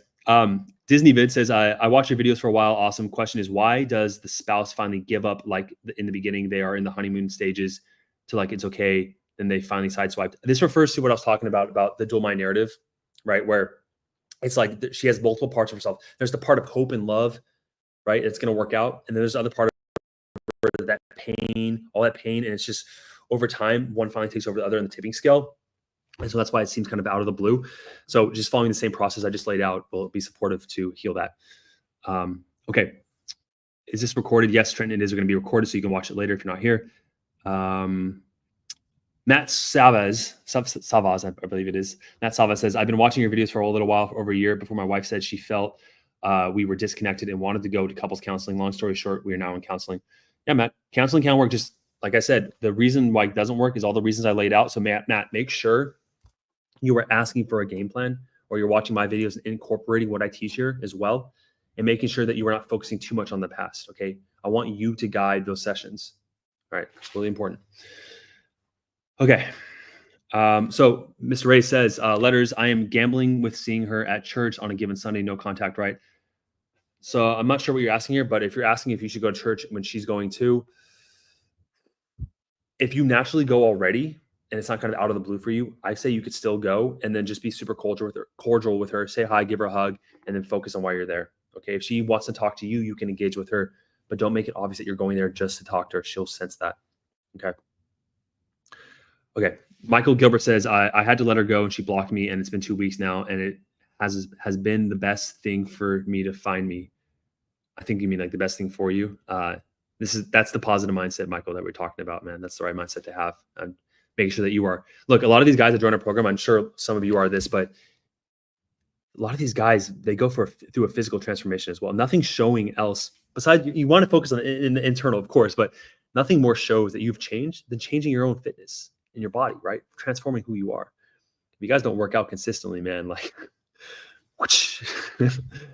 look, man, eat right, get enough sleep, get enough water, 10,000 steps a day. That's why I have my Fitbit, which is right here, 10,000 steps a day, and push yourself in the gym, man. Get some blood work done. If you guys are a lot in your 40s, go check your blood work, get on the right supplements. It's a game changer. You want to talk about lowering your stress levels emotionally, being more unreactive to her, taking care of your physical supports that. Okay, here we go. Jonathan Boyd, what do you do when your wife is in love with me and another guy and is seeing us both? She does not want to make a choice because she's confused. I just spoke to another guy about this, and the first thing I want to say, Jonathan, is, man, I understand the pain and the confusion. Like, just that's one of the worst situations, right? Where she's like, I love you, but I want this other guy as well. I'm just going to tell you the advice I gave the other guy. This is one of those things where you have to double down on your values, talk to other guys, talk to our evaluator, and really figure this out. You need like an hour-long call, explain your situation, but I'll do my best. Okay. This is the advice I gave him. I said, look, man, at the end of the day, she's having her cake and eating it too. She knows she can be with you and this other guy. And she, as much as she may have stress around the situation, that chaos, she's like drawn to it. It's appealing to her. Otherwise she wouldn't be doing it. So because of that, this is very controversial advice. People may argue differently, but this is my personal advice to you. If you were going to call with me, Jonathan, you need to set a time limit in your head. Like, I'm going to focus on myself for 3 to 6 months, right? I'm going to draw strict boundaries around this other guy. Know exactly what is not okay. You need to have your boundaries, what's not okay. And after that time period, you're not going to give her an ultimatum, but after that time period, you're essentially going to say, I want what's best for us. And that includes, I want what's best for you. But going through this, it is hurting me. It is killing me knowing what's happening. I love you so much and I want to be with you. This has to all be true for you, Jonathan. By the way, I'm not just giving you the words to give you the words. It comes from your heart. But you're going to lay out how it makes you feel. And if she loves you and cares about you, that is going to influence her one way or another. But like, I'm more concerned about your own mental health, Jonathan, what this is doing to you. And this is one of those things where, as painful as it is, you need to lean towards self-love, whatever that looks like, man. What do you deserve? And if you have a whole history and you're taking ownership for a lot of things that have happened that led to where you're at, that's great. But look within yourself and say, like, what is this doing to me? If you can bear it and you're like, I can wait for her the rest of my life. Some guys can, and that's great. This is where, like, there's not one boundary for every guy. It's like people out there, like, this is like coaches out there, like, if she does this, you have to do that. Like, how the fuck do you know? Excuse my language. This is why I'm going to get a little heated right now for a second. You guys, like, There's some guys who are like, man, how could you? Like, I made a video. A lot of you hated this. How could Josh? Like, you're telling me if there's another guy in the picture that I should? No, if she cheats on you, it's fucking done, right? For me, that's my boundary, too. But how could you sit here and know what's best for someone else? You don't know their history. You don't know what they've gone through. You don't know if he's cheated on her. You don't know. You don't know. Every man has his individual boundaries. That's what separates us. We have shared values through religion, but even different religions have different values, don't they? Different cultures. As a man, you must know your individual code, what you're going to stand for, what you're not, and live consistently through that. Know who you are, know what you want. It's scary to do something and be someone that could push her away, but that's the only way she'll come back. I know it seems counterintuitive, but attraction is not logical. You guys are stuck in your logical mind about this. Okay, I'm off my high horse. My soapbox, excuse me. Not a high horse. Okay. Kennedy Leach, is it? Yeah, Leach. Wife says she loves me, but doesn't want a romantic relationship with me. She has tried all the exercises given to her by her therapist and nothing works. She can't get those feelings back from me. That's a defeatist mindset, Kennedy. I'm a stickler for guys in our program. I'm a stickler for the language they choose to use, right? Because if I said to myself, she can't get those feelings back from me, how would I feel? I would feel defeated. I'd feel hopeless. What if instead you change your language to, I'm not sure how she's going to do it, but there could be a way. Or it seems to me that it's hard for her to get her feelings back from me. You see, that's how that opens up a door that you can walk through, that gives you a path forward. Because the way you're talking to yourself, the way you're explaining your situation, I get it, but it's making you feel hopeless, completely hopeless. Come on, man. Like create a different story. Create a different story that's going to cause you to feel motivated and hopeful. There's so many guys, Kennedy, that have gone through your exact situation, right? That have saved their marriage because it all started with the belief that they could. If I could, man, I'd be a multi-billionaire, you guys, if I could inject belief into each of your brains and hope. And I try to do it through stories of other guys for the same situation. But at the end of the day, you got to find your own hope and the reason why you're doing this, Kennedy. Follow the stages, man. I'm not sure what's going on in therapy. Like what I've seen is if she's a negative sentiment or she's doubting the relationship or she's questioning the macro of the relationship, she's not going to do exercises to heal the relationship. You see, you have to start back to like why you're here in the first place, fixing those things in yourself, making her feel emotionally safe, and then she'll work in the relationship. Okay. That's why there's sequential steps. Like you can't do like a lot of the things in stage 4 to get her out of stage 1. You see what I mean? Okay. Here we go. Don McBroom says, I can't break the conversation barrier. Okay. I haven't figured out how to get over my fear of having the hard conversation yet. I'm not even sure it's the right time. There's a lot of context I'm missing there, Dayon. I haven't figured out how to get over my fear. I'm gonna focus on that sentence right there. The only way to get through fear is to go through it, man. Whatever you're afraid of, there's something in CBT therapy which is called catastrophization, where it's like you imagine the worst possible scenario. And a lot of you need to recognize that you're going to survive through the worst case scenario. And if you're afraid of it, it's more likely to happen. Where you focus is where you go. And so if you're focused on fear, that's where you're headed. But the thing about fear, man, false evidence appearing real, right? Whatever you're most afraid of, if fear is a compass. You lean into it. You go through it. Okay? So whatever you're afraid of, and man, you should get some support to go through that fear. Like we do role play calls all the time, and it really helps guys prepare for these difficult conversations. We get our coaches to do that. But ultimately, man, like the problem is just the fear, the situation, the fear is right in front of you. That's the thing you have to conquer, right? The cave you fear to enter holds the treasure you seek. That's from Joseph Campbell. Okay. Let's see here. I'm going to read. So Matt Sava says, what is the best way to work through forgiving her? Ooh, I have a whole video. Our program has like a lot of videos on how to forgive. It's not a switch. I'll say that first, Matt. It's not a lot on and off switch. It's a daily thing. I'll just share a story real quick about how I forgave my mom who left my father for her high school boyfriend. I remember sitting there, man, and I was working with this client. He was East Indian, and his parents physically beat him in his childhood, part of their culture. But he would just sob in our sessions together, and it's like he loved his parents, but at the same time he just hated them. And during this time is when I found out, soon after, my mom was dating her high school boyfriend, and I was like, I hated my mom. I did. I was like, how could she do this to my dad? And the moment I decided I found out and I was gonna cut her off, this client comes on with me. He's like, Josh, I prayed to God. I'm gonna forgive my parents. I forgive them. I forgive them. I really do. He started crying, and I was like, holy shit. I was so moved. And I was like, if this guy can forgive his parents for physically beating him for years. I called my mom, and I was like, Mom, I forgive you. I know you just want to find love and be happy. And I said that this weight lifted off my chest. Wisdom is a memory without emotion.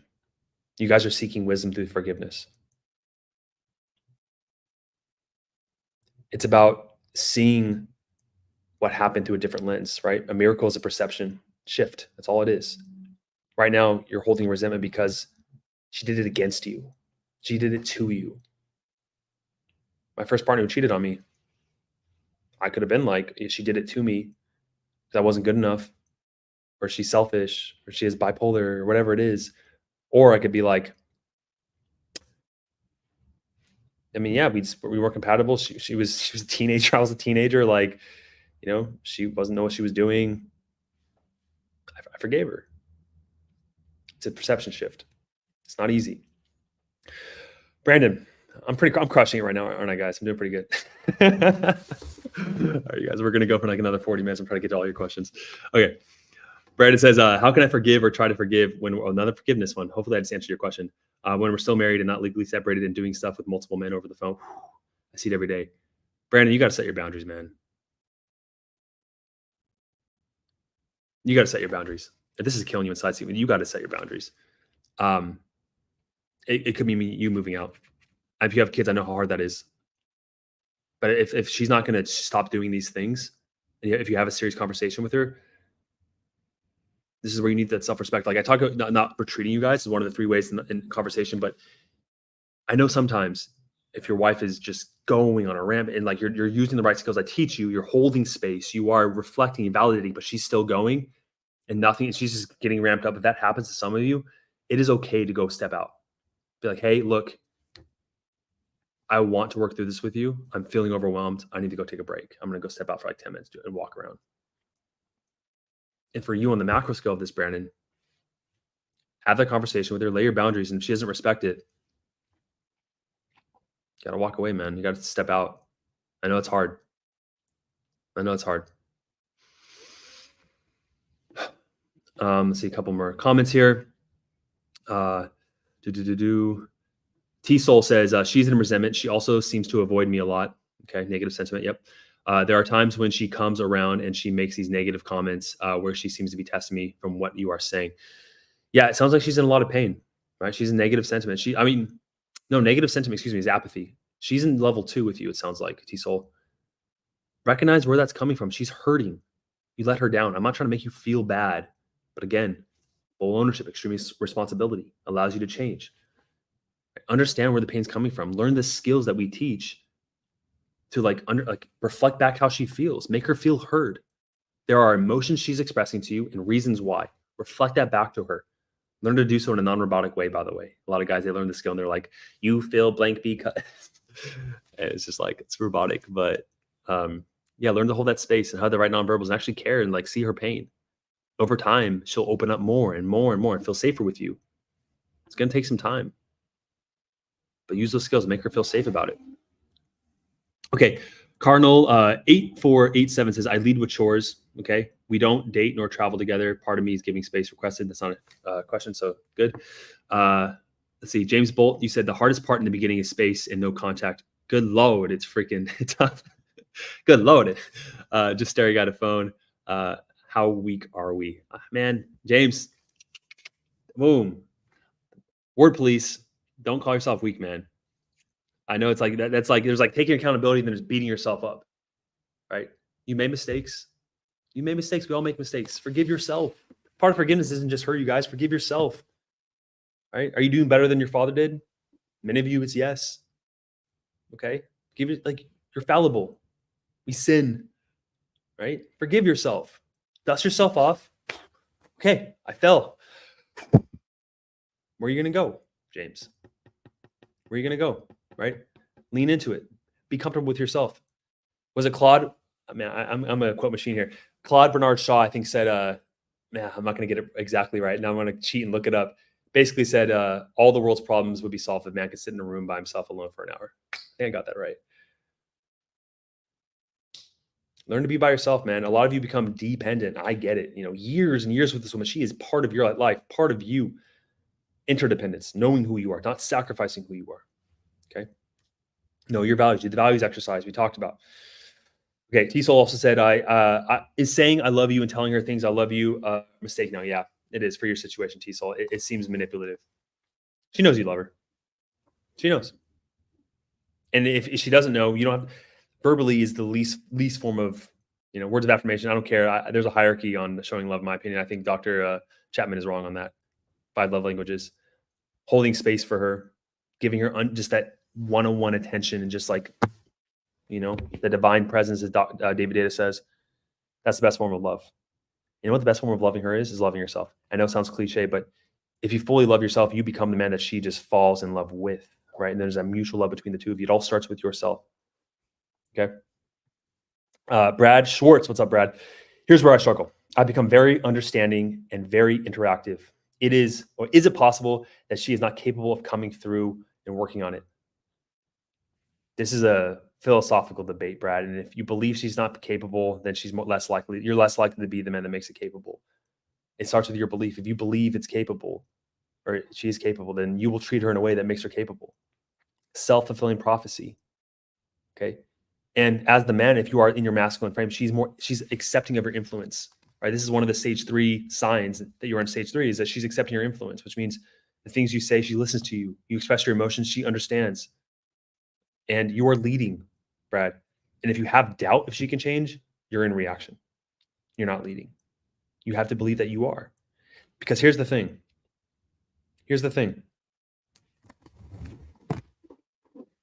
Being in a relationship with someone, we stay in that relationship if our needs are being met. If you become the man that meets her needs consistently over time, she'll be biological, like her neurochemistry will just release dopamine, oxytocin around you, and she'll just want to be around you. Okay. So Brad, it's an honest self-inventory, right? So you guys set up a call with our team. We can show you exactly within minutes of your situation, what's going on. It is free, by the way. But make sure you guys are fully committed to making changes, not just getting free advice. Okay. We only want guys coming on the call if you actually want to make a change. Okay. Let's see here. I see some more comments. Okay. I don't know this name, but my wife is just waiting to see if these changes are real, considering 20 years of making mistakes. Josh fixes. When might we both feel it's real? That's a really good question. Your name is T-L-H-A-E-E-A. Sorry, guys. Yeah, man. At the end of the day, 20 years. Like a lot of guys think they're gonna make. Some guys make changes automatically, but because it's been a slow build before our program, so it's like they put the seeds down, and then we help them just like shoot up. Like the bamboo grows 7 years as roots, and then shoots up, and so they do some of the work before they get into our program. But man, if you just started like a few months ago or whatever it is, yeah, it's gonna take some time, man. And the way, if you want to make this objective, measurable, set goals for yourself. Set the fitness goals. Meditate for 10 minutes a day. See that consistently. You guys better not be watching porn. Swear to God, if you're watching porn, don't even get me started on that. Okay. Surround yourself with more friends. Challenge yourself. Right. Set these goals, and you can see over time the changes, and that those changes will produce an obvious feeling in just being a different person. Okay. So make it tangible for yourself. This live is going to be saved. Yes, sir. Okay. Question. Here we go. Cardinal 8487 again. How do I balance putting yourself out there and not chasing? I'm not sure what you mean by putting yourself out there. If you are referring to, I'll talk about the balance. This is the attraction paradox I talk about, where you want to want your wife but not need her. Okay. So you show non-neediness. The best way is how you deal with rejection. Okay. There's lots of ways. I'm going to focus on this one for most of you, because a lot of you get crushed from rejection. Your egos just get destroyed. For a woman, oftentimes, this is controversial. I'm saying this live, but A no means not right now a lot of times. I'm not talking about sex. Okay. No is no for sex. But a lot of times when she rejects you, like let's say you try to date with her. She's like, I don't want to. A lot of guys are like, oh, she doesn't want to date me. Oh, like you feel defeated. You're like, I'm not gonna ask her ever again. That hurt. That sucks. I get it. But being not needy is like, okay, cool. I can go by myself anyways. And then you ask, and you say, hey, I got these tickets to this thing next week. You're coming with me. Don't ask her. Tell her. And then just water off a duck's back. Okay. That's how you balance it, is that the rejection doesn't bother you at all. And you're building this emotional habit, this resilience within you. It's powerful. Okay. Oh, man, Michael, how can you let her go? I have a really brilliant video. If you guys type in "letting go" in the Marriage Reset channel, because it's such a long, it's the most advanced concept that a lot of guys learn. And like, look, I'm trying my best here, but me telling you, like giving you the embodiment, the integration, the insight, like feeling that you are letting her go, it's almost impossible over words. It has to be done through experience. It's like if you've never seen a sunset before, and I'm trying to tell you what a sunset is and give you the experience of giving you a sunset with my words.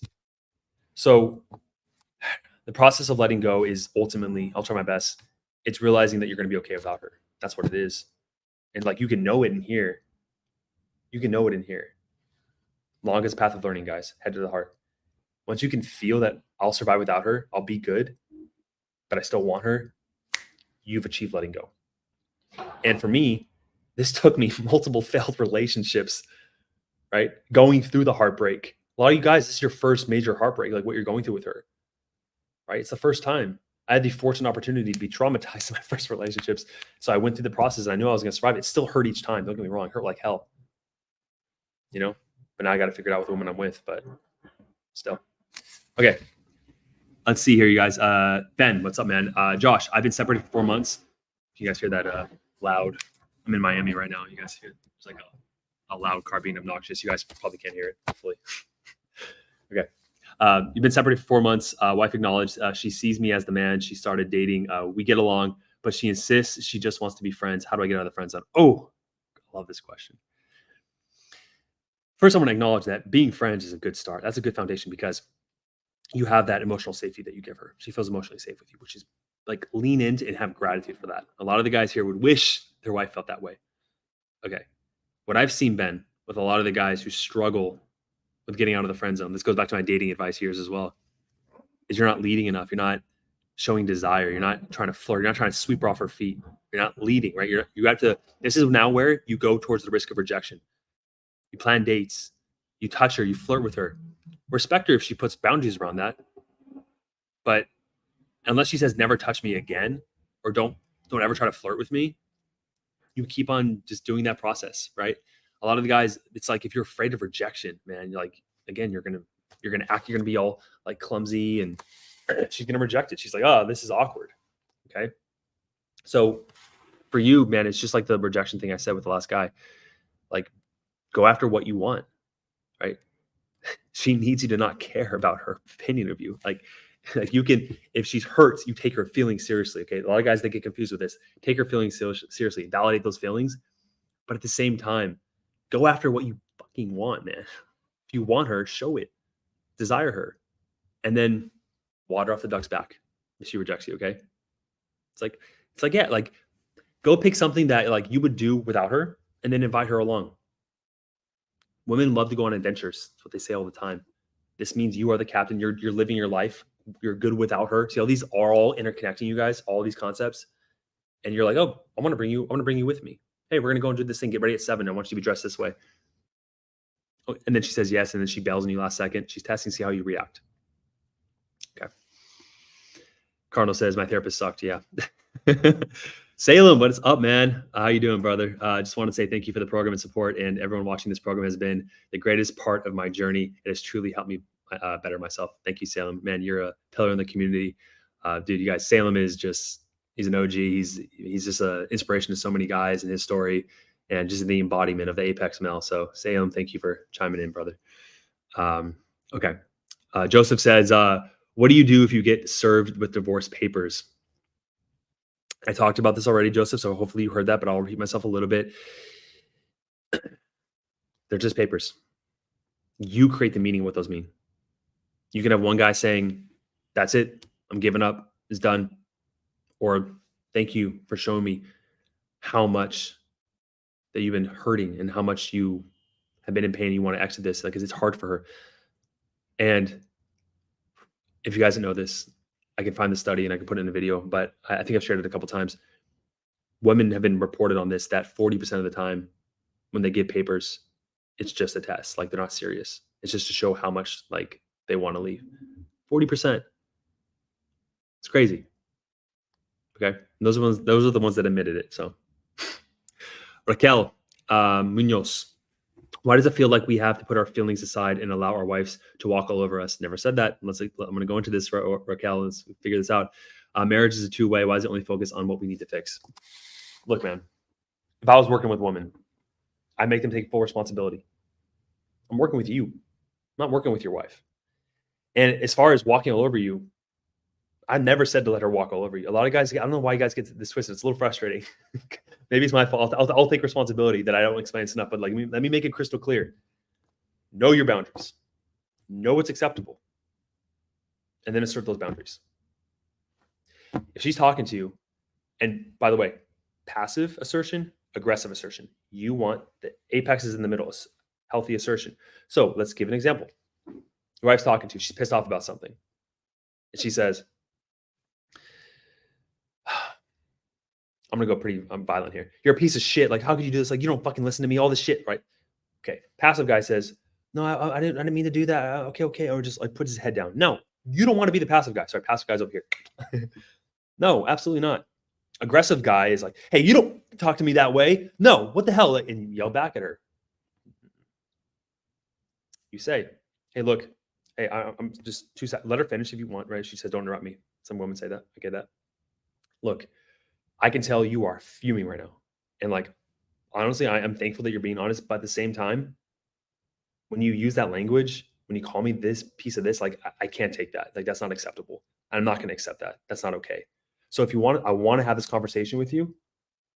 I'm willing to, but we both need to calm down and use respectful language, or we just can't have this conversation. Are you able to do that? That's what healthy assertion looks like. Okay, Raquel, hopefully that helps. All right.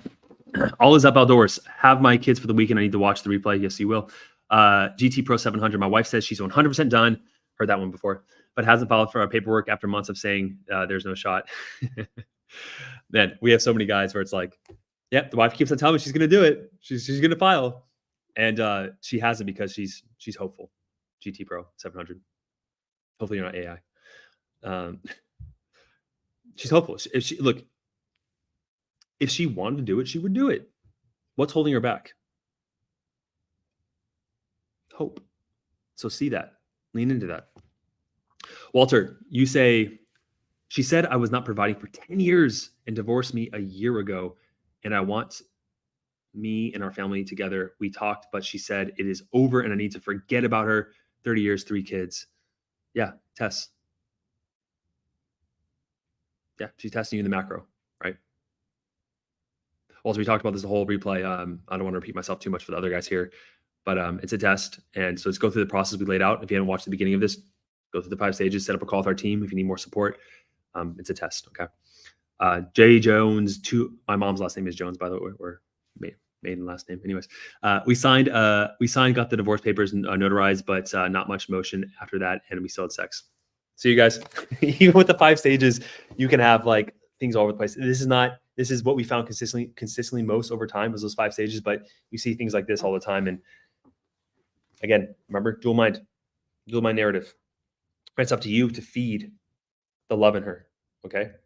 Not to understand the fear, validate the fear, but feed the love, right? That means focusing on the positive things, not what you're afraid of. Okay, focus on the positive. Gabba Hinners says, what if you have realized since separation that you have been living with a raging narcissist? Oh, here we go. Who since separation has gone into egomania. Okay. Gabba, with love, I'm going to say this, okay? With love. Narcissists are about 2 in 1,000 people. And there's a lot of content out there validating the idea of narcissism. As a therapist, I'm telling you, when they talk about the signs of narcissism, it's not even actual signs of narcissism. Okay. It's just a woman being selfish. And of course, she's being selfish when she is afraid. We always focus on the self when we're afraid. We take care of ourselves. And to you, it seems like narcissism. Now, she could be the 1 in 1,000 woman, and I know you're probably swearing to yourself she is. All right. But you know she's not if she hasn't been like that through the whole relationship. Retroactively, if you're looking back and you're like, holy crap, I let her abuse me all these years and I see all these things and now I'm only realizing it, then you might want to move on. But if she's loved you in the beginning and things were good at some point, she's not a narcissist. She's not a narcissist. She is acting selfishly because she's afraid. So she's focusing on herself. It's important because look, if you view her as a narcissist, you are going to push her away. You're going to protect yourself. You're going to do the exact things to make her more selfish. If I could draw a little diagram, I would show you how they all are cyclical. Okay. See her through a different lens. Miracle and perception. Miracle is a shift in perception. To see her pain as just her in pain, not in being a narcissist. Okay. It really grinds my gears when I see this online. Like I know some coaches who just, yeah, I'm not going to go into it. Okay. Here we go. Let's find another question. So Worldwide Red Show says, my wife said she's glad I'm the best version of myself for the next woman. Test. Test. I fought for months only to find out she hasn't been faithful in the marriage. I'm sorry to hear that. This time, though, I've changed for me. I don't see the question there, so I'm just going to comment on that, which is keep on the same path, and it's up to you whether you can forgive her and want to work on things. Look within your heart, and I mean, you should be trying to forgive her no matter what, but don't make the decision to commit to her or not until you have reduced and revealed the resentment and worked through it, because it'll warp your perception. So really work through that pain, okay? Mr. Ray says again, what is the Jedi mind trick you use? Lots of visualization to love yourself more than you love or want your wife. I don't know if it's a Jedi mind trick, man. I mean, you can go see a hypnotherapist. Like for me, it's like, I know you guys want this magic pill or this button to press, and like those burning bush moments happen sometimes to people, but like most times, man, it's like that slow ascent up that mountain one step at a time.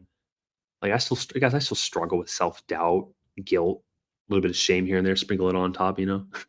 I was in a dark place last year, by the way. Separated myself, moved to Seattle, away from all my friends in a dark city. So like it's a process, man. Just a constant process that you're evolving. And I think the best way is to have a temperature check. So what I do on let me give you guys a little app. There's an app on my phone.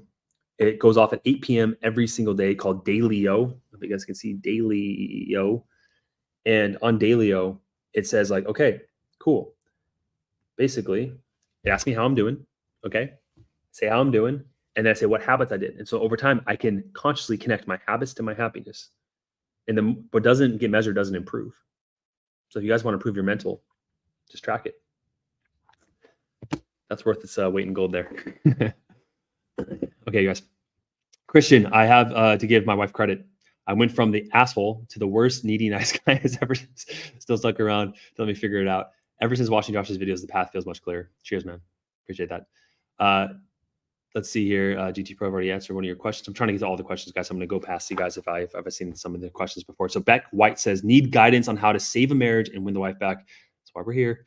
And a standstill in a roommate phase. Okay. And I want to break that and get to the wife I know back. I've wronged her, but trying to be better for family. Yeah, Beck. Remember, I don't know if you saw the levels. Doing it for your family is good. Doing it for her is a little bit better. Doing it for yourself, man. That's when the endless motivation comes. And just you're driven by, I was going to say like a divine providence, but really like something just drives you forward. You know, when you find that higher reason why for yourself, like doing this for you guys, like I can sit here till midnight helping you guys out and I won't get tired because it's why I'm on this planet. It's what I believe, at least, you know, to help you guys. So find that reason why back for yourself. Let's see here. Matt Cardigan, letters to my wife. Okay, I'll read another one from letters to my wife. My wife moved out 5 months ago. she caused a lot of drama in the house that lasted a week. She was moving out, and that impacted my boys from the first marriage. Yeah, not sure what the question is there. That's tough. It's about having just a conversation with your children, just leveling with them and letting them know what's going on. But not when you do that, you are not blaming your wife, right? It's called triangulation. It's a big no-no. Do not use your kids as leverage. It is one of the biggest mistakes you can make. But just try to be there for them as a good father, right? And be a leader. Okay. You guys, I'm gonna get to some of the. I know a lot of these same guys are commenting. I really appreciate you all. Carl Bell, been separated for 13 months. Wow. I'm on your school program. I've been in the friend zone for 3 months. Okay, you're in the friend zone. Okay, that's good, but can't move out of it. Any tips? I already answered that question, Carl. Same thing about leaning into your masculine core nature. If you look at any of the videos on my channel that had the word attraction in it, a lot of the habits principles that get you out of the friend zone are in there, right? Passing the test is one of them. Knowing how to lead, knowing how to deal with projection. A lot of these things I taught as a dating coach, so I would go to those. Okay, let's see here. Mr. Ray's, yeah, Apex is the eagle nest. Yes, sir. Mr. Marvel. Hopefully Marvel stands for Marvel Comics. I'm a big Marvel fan myself. If anyone's DC, I'm sorry. Love Spider-Man and X-Men. Grew up with it. At what stage do I do romantic gestures again? Stage 3. Next question. Stage 3. When she's basically, so like, here's, okay, I'll be the rest of your comment. She has another guy, but she says she's confused as sometimes she feels like she's cheating on him with me as she allows me to call her pet names. Okay, so your wife, okay, it sounds, okay, that's an interesting story. It's an interesting situation, excuse me. I mean, this, I'm just going to echo, like, you have to go after, like, you have to not fear rejection. Go after what you want. And a lot of that comes, you want to go to the core belief, that the root there, Mr. Marvel, is asking yourself why you have it. Oftentimes, I'm afraid she'll reject me. And we reframe rejection for you already. But more than that, if you fully believed that you were this high value man, you wouldn't worry about that. I'm being reductionistic here because I can't talk to you, but go to that core root belief. Let's see here. Craig Ruddick, what's up, man? Josh, 2 months enrolled in the program. I love it. I feel like I'm stuck in stage 2. Okay, everything is nice, but feeling like I'm going towards the friend zone. That sounds like stage 3, Craig. Again, it's similar advice, man. And so when she's going into her negative sentiment, when she's going into the fear, it's like, how are you reacting to her?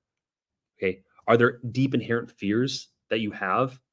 These core wounds, right? These core needs that you're not getting met with her. And so like find the pattern and use one of the coaches, but find the pattern of her test. There's usually a pattern in there behind all of her tests that appeals to a character flaw in yourself. That's what you need to work on. Okay. That's what she's been pointing out to you this whole time. It's like, it must be in your shadow. So if you use either the coaches or your CSM, they can point this out to you. It's like, write down all the list of tests she has and find the common similarities. And then when she does test you through those, well, work on them yourself personally. But when she does test you on them, like make those adjustments, and that'll get you to the next stage. And then if you are in stage 3, if you're in the friend zone, then again, goes back to the same thing, you guys, of going forward with her, knowing how to flirt with her, knowing how to have free association with her, which we teach in the program, right? How to talk to her endlessly. Okay, Michael, I love that answer. You're doing this to be a better husband and a better man and a better father. Okay. Let's see here. I'm gonna answer questions of guys I haven't seen yet because there's a lot still to go through. Okay, Kurt Wanebo, I probably said that wrong. How often do CLC reports when no contact? I'm not in an anxious state. Yeah, man. So the CLC reports, a lot of guys get these screwed up wrong, right? This is why we have like 5 videos on the CLC reports. A lot of the guys they'll write a CLC report and then they'll make it needy. It's called closed loop change report. And a lot of guys will say like, oh, I made it worse. And I look at the CLC and you're saying things like, okay, I hope we can have a conversation around this, or I hope you notice these changes, or I hope you know how much I care.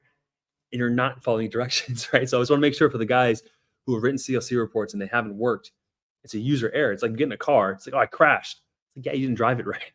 So go through exactly all the videos and making sure give the CLC to one of the coaches, have them review. We've gone over thousands. We can point out exactly what's going wrong.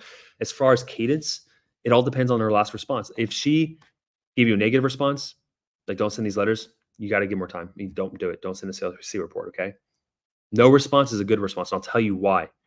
Because if you were sitting there talking to her, right, in a conversation, she's just there looking at you with doughy eyes, just like, okay, like just got like no response, she can leave at any time. So no response. She's like, okay, I witnessed it. I'm not going to validate you through response because then you're doing this for me. But if that's the case, in the middle case, then I would say, we do like once a month. But like the reason I said once a month is because you need to have some consistent changes and new perceptions and insights. Okay. Question, David Hampson. When I ask questions, I am met with resentment and frustration. How do I ask questions without bringing up her walls? David, I wish I could talk to you, man, but it depends on the questions you ask and how you ask them. And a lot of times guys will ask questions as a means to continue the conversation. Like, just talk to me. Right. And she feels that pull, that need. Right. This is one of the conversation tactics we use is instead of asking questions, you speak in statements. So instead of coming home, you're like, hey, how was your day today? Oh, what happened? Like, which works in stage 3 to 4, right? When she's in that more positive sentiment, or at least back and forth. But when she's in negative sentiment, asking her questions, it's like, oh, talk to me. I need you to talk to me. Are you going to talk to me? I want to connect with you. She feels the neediness. So the response is saying like, oh my gosh, I came home today. Like I had the hardest day. Like I did this, I did that. And even if she doesn't give you a response, you're just giving value. She can choose to accept the value or not. You're just sharing your day. You guys all have that person you talk to and like you can feel that just like they want you to in the conversation, they need you there. It's a repulsive feeling. So just make sure if you're asking these questions, where are they coming from? Okay. Learn to speak in statements, at least in the early stages.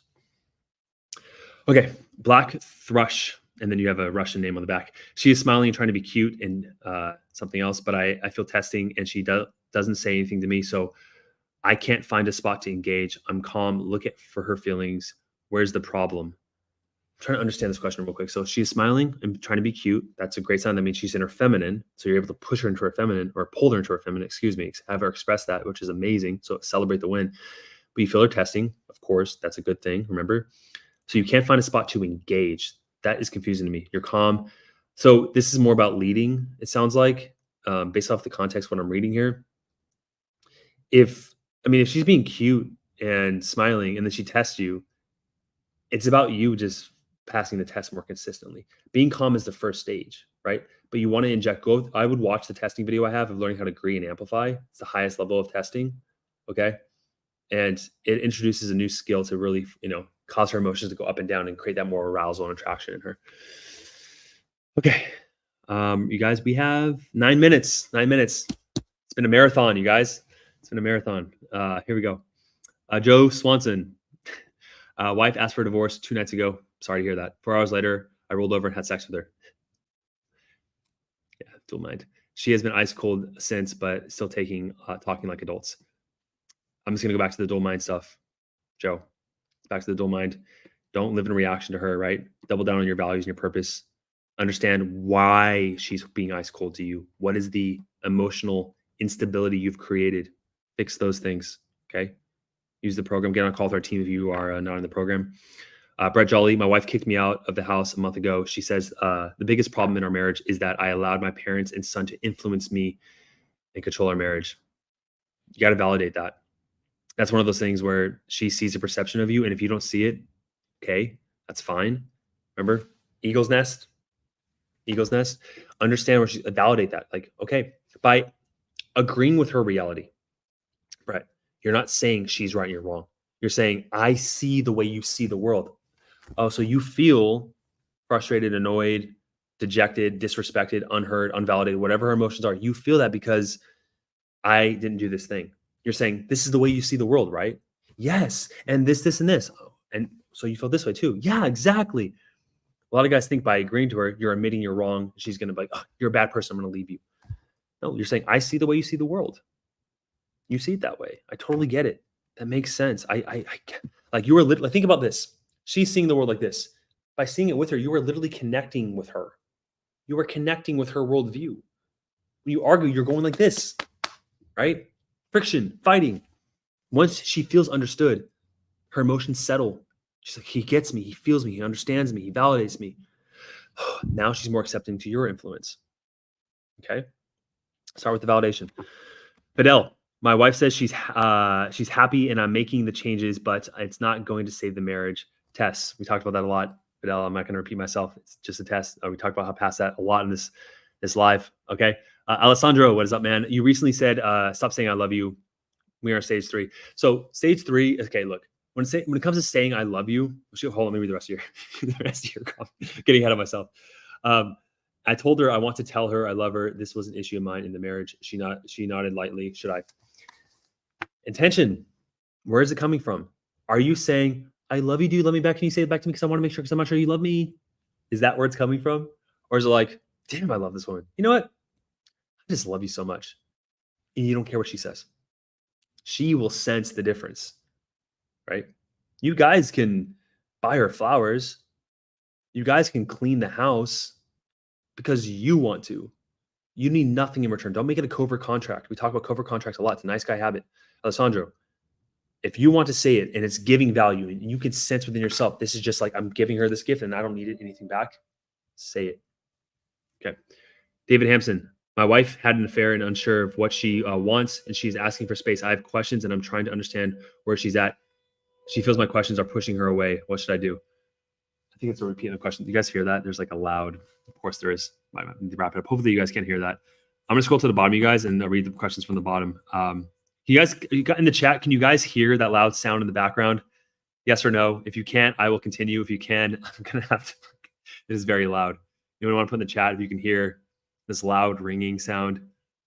It's gotta love technical difficulties. Okay. Love it. Okay, I'm just going to continue reading questions, you guys. I don't see anyone's. No, okay, cool. Thank you, Don.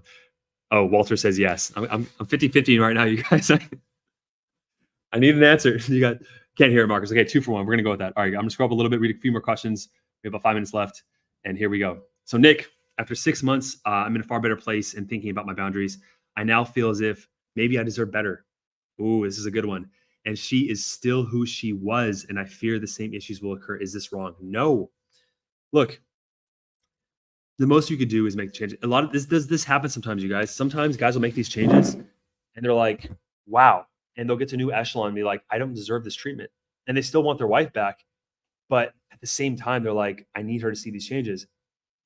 The thing I would say to you is you need to express that to her. Express that. Nothing is sexier than asserting your boundaries, being like, hey, I need this from you. Like, I've been doing these things for myself and I'm going to do them regardless. But at the same time, like, I see this happening to you and I see you're in pain and I want you to be better. I want to support you and guide you through this. And assert that boundary, assert that need. An apex man asserts his needs. He's like, this is what I want. That's a securely attached person, right? Anxiously attached, subversive needs, indirect, avoidant person never even says it. I don't need anyone. Be like, hey, like, this is what I need in a relationship to be happy. Give her some time. Give her some grace. Give her some grace, right? I'm not sure how long it's been, but give her some grace. But at the same time, man, a high value man said, this is what I want. This is what I need. Okay. Jason Ray says, I continue to show up to be better than ever. Been separated for a year. Wife is still here. She's an emotional roller coaster that can't seem to get through her pride. Any advice on breaking through? Same exact advice, Jason. Keep on bettering yourself, man, and be a paragon of value. Love yourself, man. Lead her by example. Lead by example and allow her to heal. Like, there must be some healing process. And maybe for you, Jason, with her, and this goes back to the other guy as well, maybe creating some intentional space is a way around that as well. First. Okay, guys, we have a couple more, you guys. 171 of you are still here. It's beautiful. 190 of you were here. That's amazing, guys. I wasn't sure how many guys were going to show up. I have gratitude for each and every one of you. I'm going to do this again, definitely, because it's been a good turnout. So look for this again. So let's see here. Ben Sista. Oh, is that Italian? I don't know. Spanish. Been separated for a couple months while we wait for the divorce to finalize. She's in a different state, living with a friend, and says she's done, learning to let go, but it's hard. Yeah, Ben. My heart goes out to you. That's all I can say to you, man. I know it's hard. I would say to you, I don't know what your religious beliefs are, whether you believe in the universe or God in itself, but I was talking about this the other day with purpose, and I mentioned it on the presentation, you guys, which is, at the end of the day, there is a reason why you're going through this. You have to find it for yourself. And it usually takes hindsight, for you to get out of the forest, get out of hell, to see above, like, oh, this is the reason why. And maybe it won't come for years later. But having spoken to many men who've gone through this process, whether they got their wife back or married a new woman, they see exactly why they went through this pain and the meaning behind it. That's all I'll say to you, man. Just surround yourself with other supportive men, Ben, that can help you, whether it's through our coaching program or just friends you know. Okay. Arizona says, I hit the gym 5 days a week. You got to get 6, man. This is endless motivation. Become a fucking beast. I love it. I love it, Arizona. Let's see here. Let's do a couple more, you guys. A couple more. Ross, Andy, what advice do you offer if we can't financially afford your program? Yeah, so we have different options. I don't know if you knew this. So we have our highest tier, but we have different levels of support based on your financial needs. And so I'm not sure if you gotten a call, Ross. I'm sure you have if you can't afford the program. But you guys, there are different levels of support. We have down to like a low monthly kind of ticket thing that still offers the course in the program. So yeah, if you're financially struggling, that's definitely something we can support you with and giving you options. WJ, hi, Josh. What is up, man? My wife and I separated in January. Okay, so a while back. She told me that she wants a divorce. However, she recently agreed that our sons should have kittens for Christmas. So I'm not sure what that means for you in terms of like, does kittens for Christmas means like, oh, that might be a sign that she wants to work things out. If so, that speaks to the dual mind narrative. And in this past 10 months since this has happened, if you've been making the changes, I'd be hard pressed to find that she's not seeing these changes in you and she wants to actually, work it out with you. Maybe that's a sign. So there's more context I'm not getting. By the way, guys, next time I'm going to, I'll probably bring someone on to talk to do some like therapy, one-on-one coaching with. I just realized I can do that. So I'll figure that out for the next time. So stay tuned for that as well. We're just doing a live Q&A first. Okay. We'll do a couple more. I know we're at the hour mark, but I'm loving it. You guys are just giving me all these questions. So I want to help you guys out. Robert Jones, is there an email address that I can send you an email directly with more questions that I have about your program? Absolutely, Robert. So support@joshhudsoncoaching.net. Let me put it in the chat down below. Support@joshhuds. I can't spell my last name. Support@joshhudsoncoaching.net. Yeah, send an email. That's our support email, and I get those, and they forward them to me. So there you go, man. Kristen, what's up? You have an incredible heart, Josh. Your commitment to helping men is unmatched. This isn't just a program; it's a community where you truly seen supported. Kristen is one of our coaches. She is such a Kristen. I have love for you. You know that you're amazing with these guys. You have truly a gift. I feel you guys. There's so many people in our program, our coaches, that are just as good as me, if not better. I am not exaggerating. We have doctors in there. We have people who've been doing this lifelong, different modalities. We have experts from all different walks of life and who have years and years of experience. And Kristen is one of those people. And so, hey, Kristen, I'm glad you could join. That's amazing. Let's see here, you guys. Just a couple more. Scrolling down.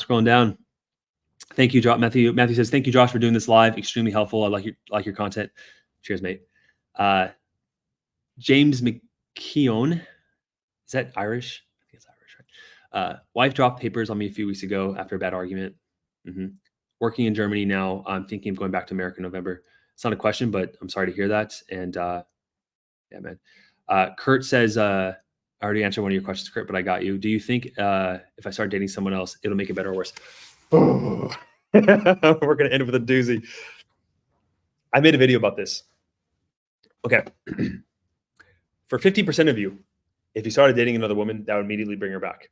For 50% of you, we started dating another woman that immediately would give you no chance at all and you'd be dead in the water.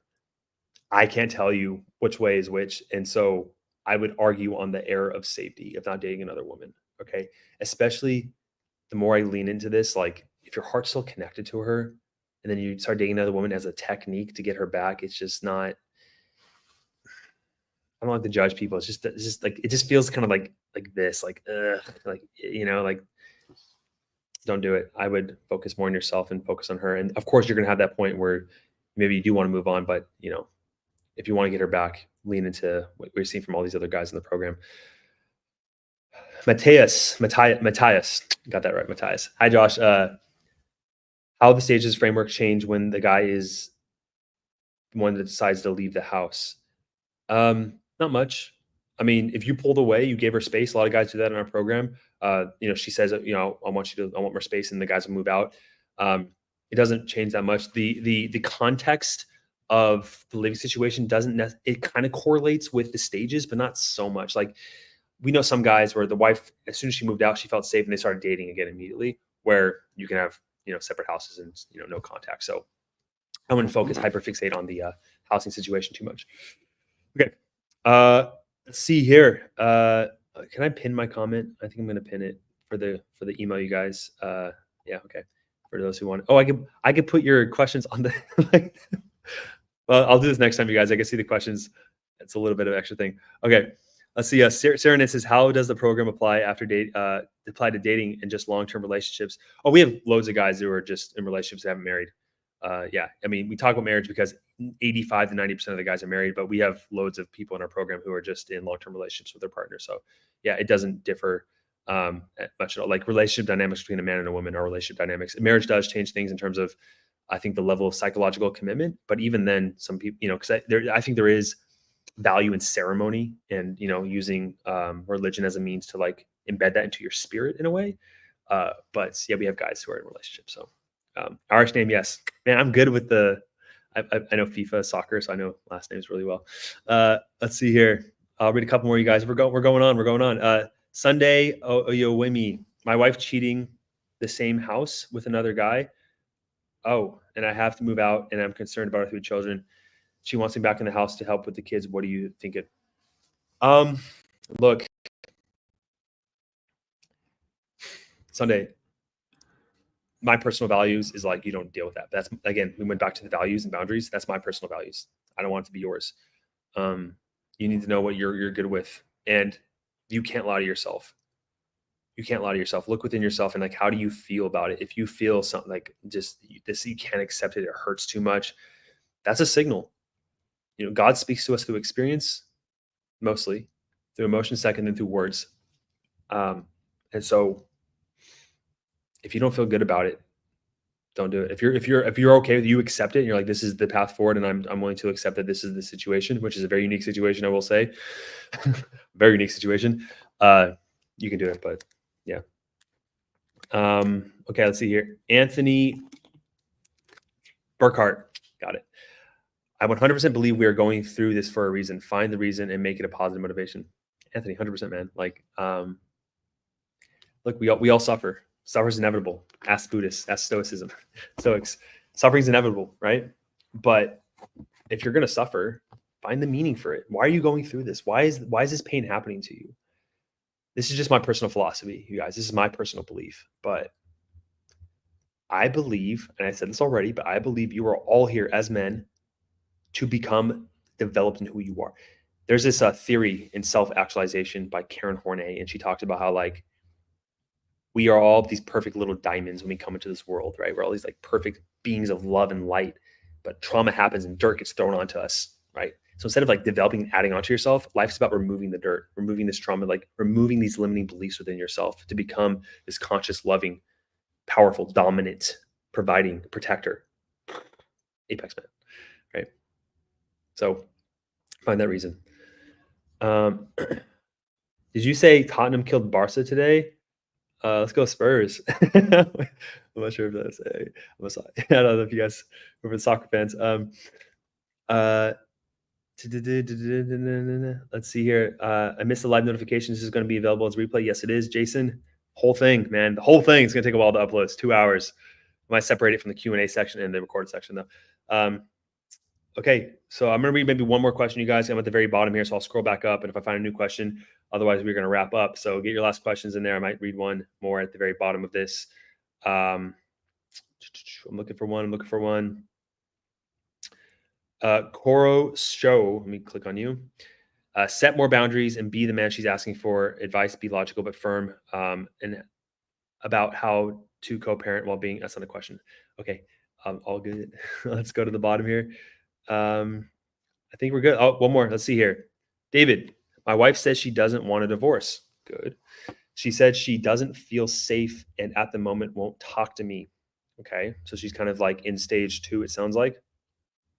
We have another issue, and she's on a visa and separation affects us. Well, for space, right? You can sit there and be like, David, you could be like, this sucks. What am I going to do about it? What can I do about it? Or you could be like, there's a reason I'm doing this is happening, is giving me an opportunity to really examine myself. I told this to the guys in the program. One of my mentors mentioned this a lot in his videos, and he was like, imagine for you to be able to see clearly who you are and what you want. Again, we know the importance of that now. You have to take time away from yourself. How often do you guys, in little moments of waiting, open this, scroll through email, Instagram, right? I recommend each of you do a dopamine detox for a couple days. Go somewhere for a weekend, or just like try to reduce your technology as much as possible and give space to yourself, because then God can speak to you. It's almost as if it's like your mind is this muddy water, and every time you distract it with thoughts, different distractions, it's like you're just muddying up the water and you can't see clearly. Sitting with yourself quietly for an extended period of time, remember, sitting in a room alone by yourself, that quote, it allows the dust to settle and you can see clearly, and you can get insights in exactly what you want, what you're supposed to do, and what is supposed to happen. So I recommended that to each of you. Man, there's some more questions pouring in. Okay. Woody says that my wife says she doesn't want a divorce. It's just a reset. Is she gaslighting me? If you believe she is.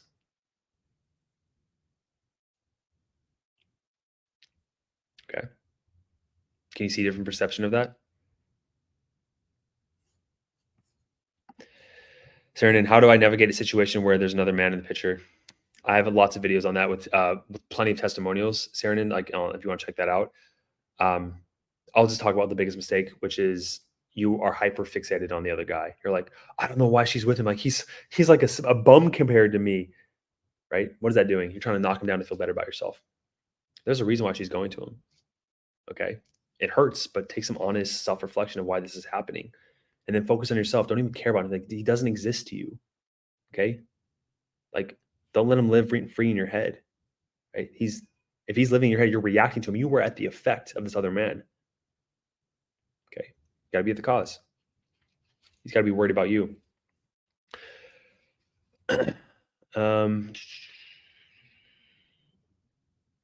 Let's see here. I got one more. Mr. Ray's John Eldridge talks about getting out of nature away. Yes, John Eldridge is yeah. I recently heard about him. Some guy mentioned his book, one of his recent books. Yeah, that's really good. I'm gonna look into that. Thank you, Mr. Ray's. I really appreciate that. I've done it a couple of times myself, but I want to learn more about the process so I can teach you guys better as well. You guys, 2 hours and 13 minutes. Appreciate all of you. 150 of you still here after 2 hours and 13 minutes. You guys are committed. I have love for each of you. I wish I could meet all of you personally. We're going to do some in-person meetings in a year from now. We're building out some things where you guys can, we're doing live events down the road. So hopefully I can meet each of you individually down the road. But if you guys clearly like this, so we'll do another one of these and get in a few weeks. I got to prepare it. Thank you all for coming. And yeah, enjoy your weekend, guys. Honest self-reflection. Set the call down below with our team. If you want to take it to the next level, just make sure you're fully committed. And we'll see you guys in the next one. Have a great Sunday evening. Cheers, guys. You're the best, Christian.